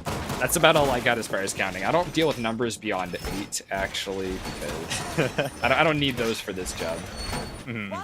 Yeah, no, I remember I used to be a musician. I never counted past 4, maybe 5. Yeah, there you go. But no, this is in music, although the job that Purdue has been putting out definitely is art. I will say this sort of pull here, bringing the alibi here. I really like that pick, obviously bringing the pocket shotgun in the form of the, I can't think of what it's called right now. The Edith 12S? Amira? No, the pocket shotgun on Alibi. Alibi? Is Bailiff in this? The Bailiff. Yes, it's the Bailiff. So, yes, Bailiff is going to provide a little bit of destruction. He has a shield as well as some intel. Now, University of Ottawa has brought a Blitz. They've also brought a Han Solo, but Han Solo has lost their life. The M4 Storm. Beautiful shot. That's illegal. Yeah, almost. Well, they're pushing right down the same angle. No. Oh, no. Ribbon pushes right in that angle that Kyoto's been watching. The Mira is taking its no prisoners. Kyoto does find one here to make up for his loss, but Slippy Slipper's pushing up, using the impact to try and find another one as well, but Chodner gets some, and Sanders still at a far back angle. Heyman can just kind of hang out outside right now, though. You got the man count. He can throw some maze and try and force the angle be pushed. The second one finally gets marked, and he runs back in. He has no business being outside right there. That is just, that's absolutely just BM right there. Sending his way outside and then finding a pick there. However, if he decides to do it again, it could pay off in the favor of University of Ottawa. Ace does have a drone on the board, and if he wants to win this round, he's definitely going to have to make use of it. However, if he doesn't manage to make good use of it, might make things a little bit more difficult for him, as he's going to have to take a lot of heads-up gunfights, and that is not what anyone wants. If you hear there in the distance, Purdue is just barricading up a bunch of doors. That's just going to slow down Xander, and, well, that could just be everything. Xander's really going to have to take his time. He wants to make sure he has his due diligence done, or else, well, he might just take a firefight he doesn't want to take, and, well, Purdue is going to take a match point that Xander doesn't want them to take. There are a lot of barricades up here, so Xander's not going to be able to sneak his way onto the site. He does have all the utility he could want available. He's got hard breach, he's got soft breach, he's got an AK-12, he's still got a drone to work with. So with about a minute to spare, he's not out. He's down, but he's not out. He's just got to kind of bait for these kills and push up very smartly. He is going to get spotted out by that camera, so they're aware of his position. They know he's going to be pushing back tower. And yeah, right there, there's everything ringing out, trying to find the kill, and he is going to be peeking, but there are too many guns coming back at him. That is going to be match point in favor of Purdue Gold. That one's going to my notes as bunker degeneracy. I want you all to know that. That was honestly terrible. Well, that's That the made me confidence so Purdue uncomfortable. has getting into this situation where they're up a player and Hangman's willing to just play it out, see what he's got. And he had a little bit more than the competition was willing to bring to him. He had the confidence to go outside to bring the fight to the opponents. And once more, they're back on the second floor. They've had success on their last hold here. The only place they've lost so far is on meeting. So they have the confidence surging through their veins even more than they did before. And they've got a lineup to boot. This is the Echo on Providence. It was previously banned by U Ottawa on Skyscraper, but here it is now. Yeah, I was about to say, they said, did you do your VOD review when they banned Echo? So maybe we're about to see something really incredible here. I'm really looking forward to this. Echo obviously being a very powerful operator. He has the ability to deny plants. He has intel. He has a shield if you want. You can even bring a shotgun and just run the Bearing 9 as your primary. He's very powerful. That being said, he is not very mobile, and in this game, mobility can be everything. Your movement is everything when you are trying to stay alive. So having anything that limits your movement can be very devastating to your gunplay. Smitty's actually switched off of the Warden in order to make some space for Hangman on that position. Oh. 2 shields brought by the defense. Oh no. Speaking of making room, the defense has freed up a little bit of space there. They've lost one of their players here, and Slippy Slipper says they're fine to keep playing through this. They have the confidence to try and win this down a player due to a disconnect to start things off. Some fire coming out from outside. Ribbon taking a little bit of damage while he's just trying to clear a camera. That Swan Peak nearly evening it up, but Axon Solo instead is going to find the opening pick of the round. That's the Cali rifle when one dead. Oh, he wasn't even looking for a kill. He's just opening a window. Oh my goodness. That is unfortunate. Well, there is still a lot of utility on the side of the attack. University of Ottawa, now they're in a 2v5. They're probably going to want to take a break after this round because they're going to want their player back. 2v4 though, Hangman finding one with a beautiful MPX. Bomb located by attackers. He's got the SMG-11 MPX, and it's going to take a lot of team play if they want to deny the entry here. Hangman is kind of locked off site, though. The Hot Pock is not doing him any favors in this case, and he is looking for these firefights, trying to make his way up Armory stairs so he can maybe do a little bit of damage to the attack before they get set up to make an execute. But also still a very dangerous play on his part. If he gets caught out at any point, then he is more than likely going to lose his life. We'll see that Twitch rotating there. It seems like he might have been caught out. Hangman has been fortunate. There's nothing covering him from coming right back up through Laundry Stairs. So he's made his way to Armory, but he's got to make it slow going. Goosemity, the clutch king that he is all alone on site with only an SMG-11 to his name. There's a lot more people than bullets right now for him. And Hangman's finally been found, but he's made it all the way. He has made it home. Yeah, back on the site, this is exactly where he wants to be, but he does not want to be exposed to the big window. There is a Cali there, and that is not an operator you want to peek. That being said, they are still in a 2v4. If they want to win this, they either need to find their kills right here. SMG 12 bullets ringing out, gonna find 2. That is huge. Suddenly this round is winnable, and another one down, but there goes the down, and now it's up to Goosemity versus Han Solo. This could be the round, but I think Purdue just wants to take their time. Laggers is back, so they don't need to, but this is just as difficult as ever. He's got the bolt-action rifle. It's only going to take one shot to the feet, but it's not going to happen. Goosemity ends the match in favor of Purdue Gold, 3-0. That is 24 carats, baby, and $1,500 going straight into their pockets. Phenomenal plays from Purdue, sealing this one away. the 7-4, and once again, Goose Smitty, they can do it without laggers even when it comes down to it. It's just clutching out every single time. It's so unfortunate to see Axon Solo, the star player, coming out after the second map and just running away with so many rounds, drops the ADS at the most vital moment of the entire series. When he saw the feed, he was so close to that greatness and extending it just a little bit more. But that unrelenting wave of gold from Purdue comes out and secures another championship yet again for the team. Absolutely beautiful play by them. And of course, all of you are beautiful too. We want to thank all of you guys. We want to thank our observer, the unnamed gamer, and our producer, of course, Shiro. I personally would like to thank Treasure. It's been an absolute pleasure casting with Treasure over the last few hours here. And also, I'd like to thank both Purdue Gold and University of Ottawa Garnet. Now, we are going to have an interview, but we are going to have a brief intermission before that happens, so don't go anywhere if you want to meet the players.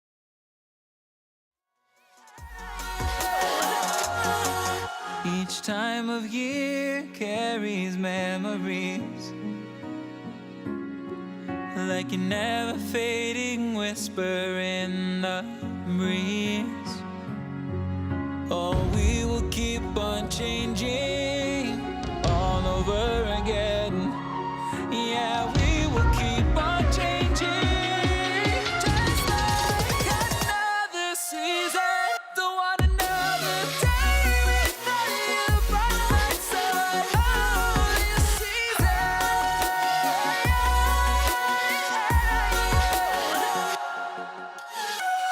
You came into my life just like another season. Not for long, just a time. Just like another season.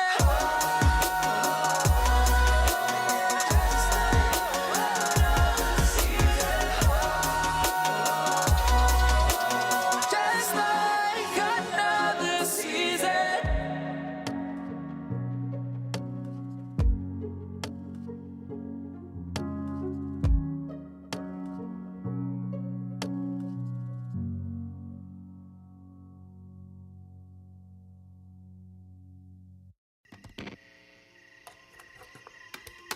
Is it okay if I'm to say I'm catching feelings from all the dealings? Am I astray? What do you say? How are you feeling? Is it the same? I hope you're not planning to waste my time. To my surprise, that was her reply. Now we a vibe. It's been a while and such a ride, the stars align. I love the fact I didn't let her go. She loves the fact that I just let her know. Now we're together, it's a different mode. We getting crazy in a different role. I love the fact I didn't let her go. She loves the fact that I just let her know. Now we're together, it's a different mode. We getting crazy in a different role. We getting crazy in a different role. She loves the fact that I just let her know. We getting crazy in a different role. We getting crazy in a different role.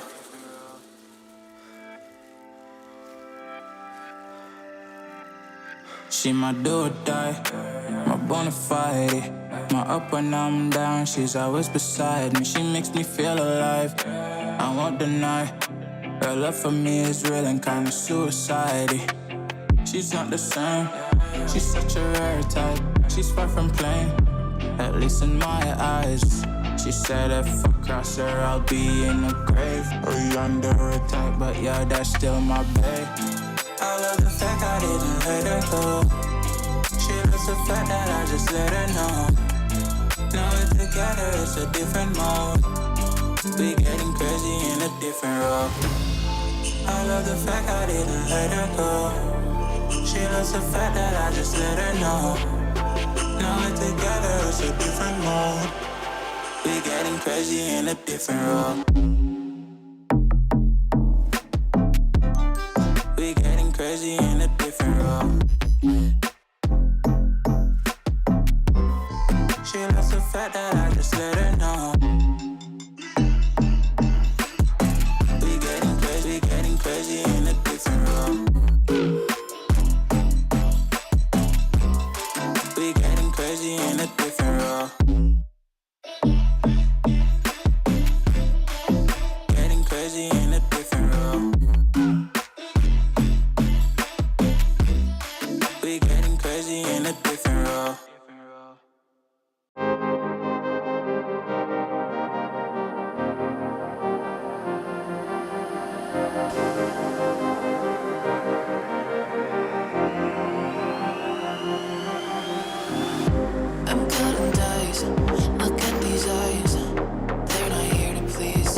lost, but when I'm next to somewhere.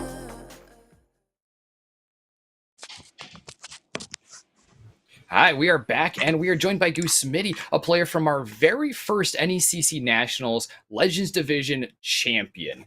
Congratulations, first of all, on a phenomenal match and phenomenal season as well as postseason. Thank you.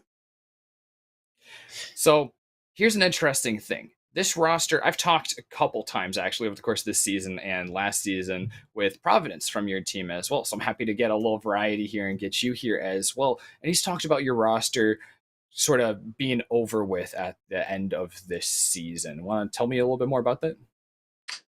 Yeah, so 2 of our guys are graduating. I think I'm going to go play Valorant, and then the other 2 are kind of doing their own thing. So it's kind of sad. It's been a long road, but it is what it is. So I'm glad I met everybody and got to play. What do you think's like the biggest moment of your time together as a roster? Because you guys are a storied team. I think last year Akron is kind of known as one of the best teams in Collegiate Siege. Especially last year, I think they won pretty much everything. So there was one small tournament where they lost to us, which was cool, and then going to the finals of the big Face It tournament was pretty awesome, and being streamed on the official Twitch stream and doing okay against them. I mean, we kind of got smoked, but I think being able to go that far was pretty fun. So yeah, that's huge to be proud of. Yep. Yeah, no kidding. Now, I also have a couple questions for you. Now, obviously, this community, I'm sure you're aware, is not the most fond of the collegiate scene, but obviously, it also still plays a very important part in this sort of Siege competitive ecosystem. So I just kind of wanted to ask, especially as well, at least your Siege career might be coming to an end here. What has collegiate scene Siege done for you, and what are you taking away from this experience? It's given me a lot of friends. It's given me insight into what competitive gaming is like. I was a big CS:GO player growing up, and kind of wanted to compete in that. So, I mean, we're not a professional org by any means, and we don't have any staff like some of these top teams do. Yeah, you guys are a club roster, right? Yeah, but we're not even really recognized by the school. So it's kind of all on us. So I think being able to go as far as we've gone and do some of the things that we've done is pretty awesome. I think the only other team that doesn't have staff like that is NCSU, and they did really well as well. So congrats to them as well, and I'm glad we got to play them as many times as we did, and hopefully I'll see you guys around too. Yeah, for sure. Is there anything else you'd like to say again about or to your competition here today, you Ottawa Garnet? Good game. Sorry, it was a 3-0, I guess. Oh man, it's a nothing personal, but you guys have rolled through so many teams, especially through the season this year. Actually, you were phenomenal on clutches. What do you think is like the most intense moment of this series? I mean, obviously that last round was coming down to the absolute wire with that last 1v1 with Axon solo. Yeah, I didn't want to get put into a montage, so I just didn't lose. So yeah. There you go. That's the gamer mentality. Yep. Yeah. All right. Well, I think that's about it from me. I don't know if Treasure has anything else that you wanted to bring up. Oh yeah, well, we should be all good. The last thing, you can plug anything you need, your socials, anyone who's helped you get here, any of that support that you'd like to just shout out here while you got the platform. Thanks everyone in our community who's followed us for so long and supported us. Thank you to everyone I've played with on a team at some point over the past year and a half. I had a great time, and I wouldn't change it for anything. So hopefully I will see everyone in the future still, and good game. Thanks to you guys as well for taking time out of your night to cast us. Absolutely. You guys were a pleasure to watch, as always. A huge congratulations once again as national champions with the title and the prize pool securely in the bag for you guys once again. So thank you guys all for tuning in to NECC today. I'd like to also shout out not just NECC. There might be a stream still going on NECC 2 on our side stream as well, but huge thanks to Shiro, Unnamed Gamer, and of course Yali here, who's been by my side casting for tonight to make this whole production possible. And the rest of the staff at NECC will have one more broadcast after this concludes tonight, tomorrow at 6 and 6:30 Eastern time. So keep your ears peeled. We've got a couple more finals matches to go. Good night, everybody.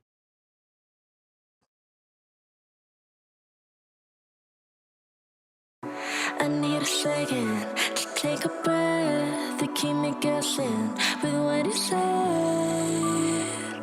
You're in my head. We're under pressure, we're sinking deep like stormy weather. Can't seem to breathe when you're with me.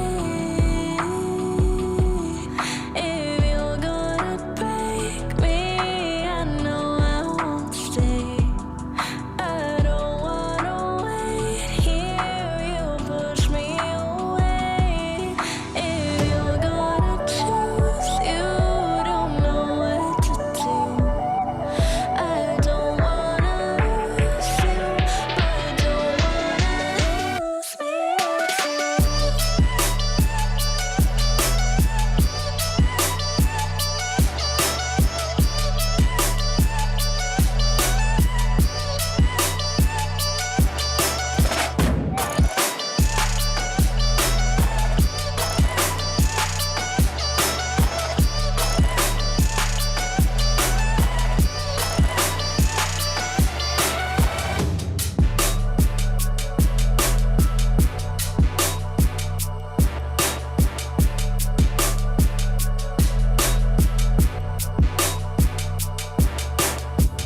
So complicated, don't mess it up. Feeling frustrated, it ain't enough to fix a love.